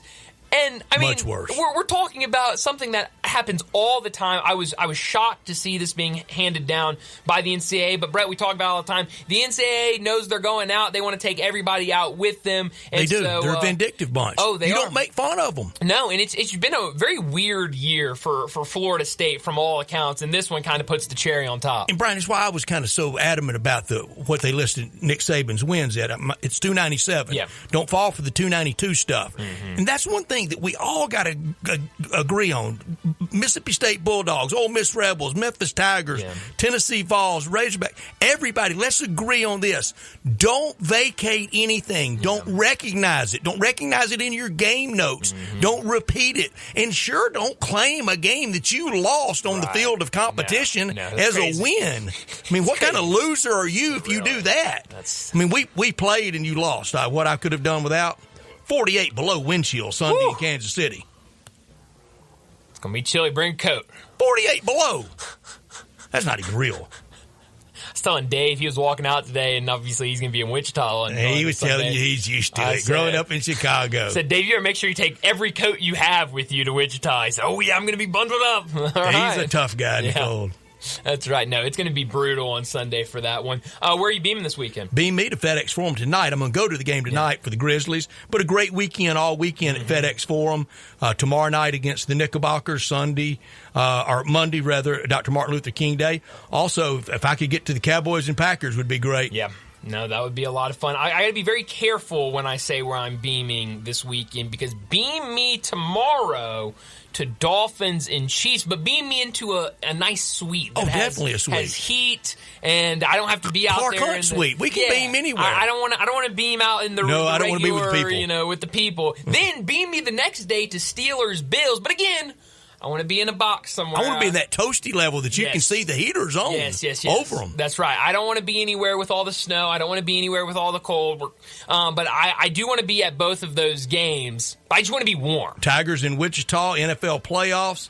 FedEx Forum will be great all weekend. Kentucky and A&M in SEC. And either Arkansas or Florida will be 0-3. Crazy to think. It's going to be a really good weekend, from the basketball to the football. Some really good SEC matchups. Tigers back in action. And the Grizzlies, this starts kind of a stretch of games for them tonight, tomorrow, then Monday for MLK Day. So it's going to be interesting to see what this team can do. Two of their big-time guards out, and we'll see if they can stay competitive like they did against the Mavs a couple days ago. But that's all the time we have. Enjoy your night. If you're heading out to FedEx Forum, drive safe, get there safely, and cheer on the Grizzlies hard. Hope for another win for the Grizzlies. But enjoy your weekend, a very busy weekend. We'll talk to you again Monday afternoon.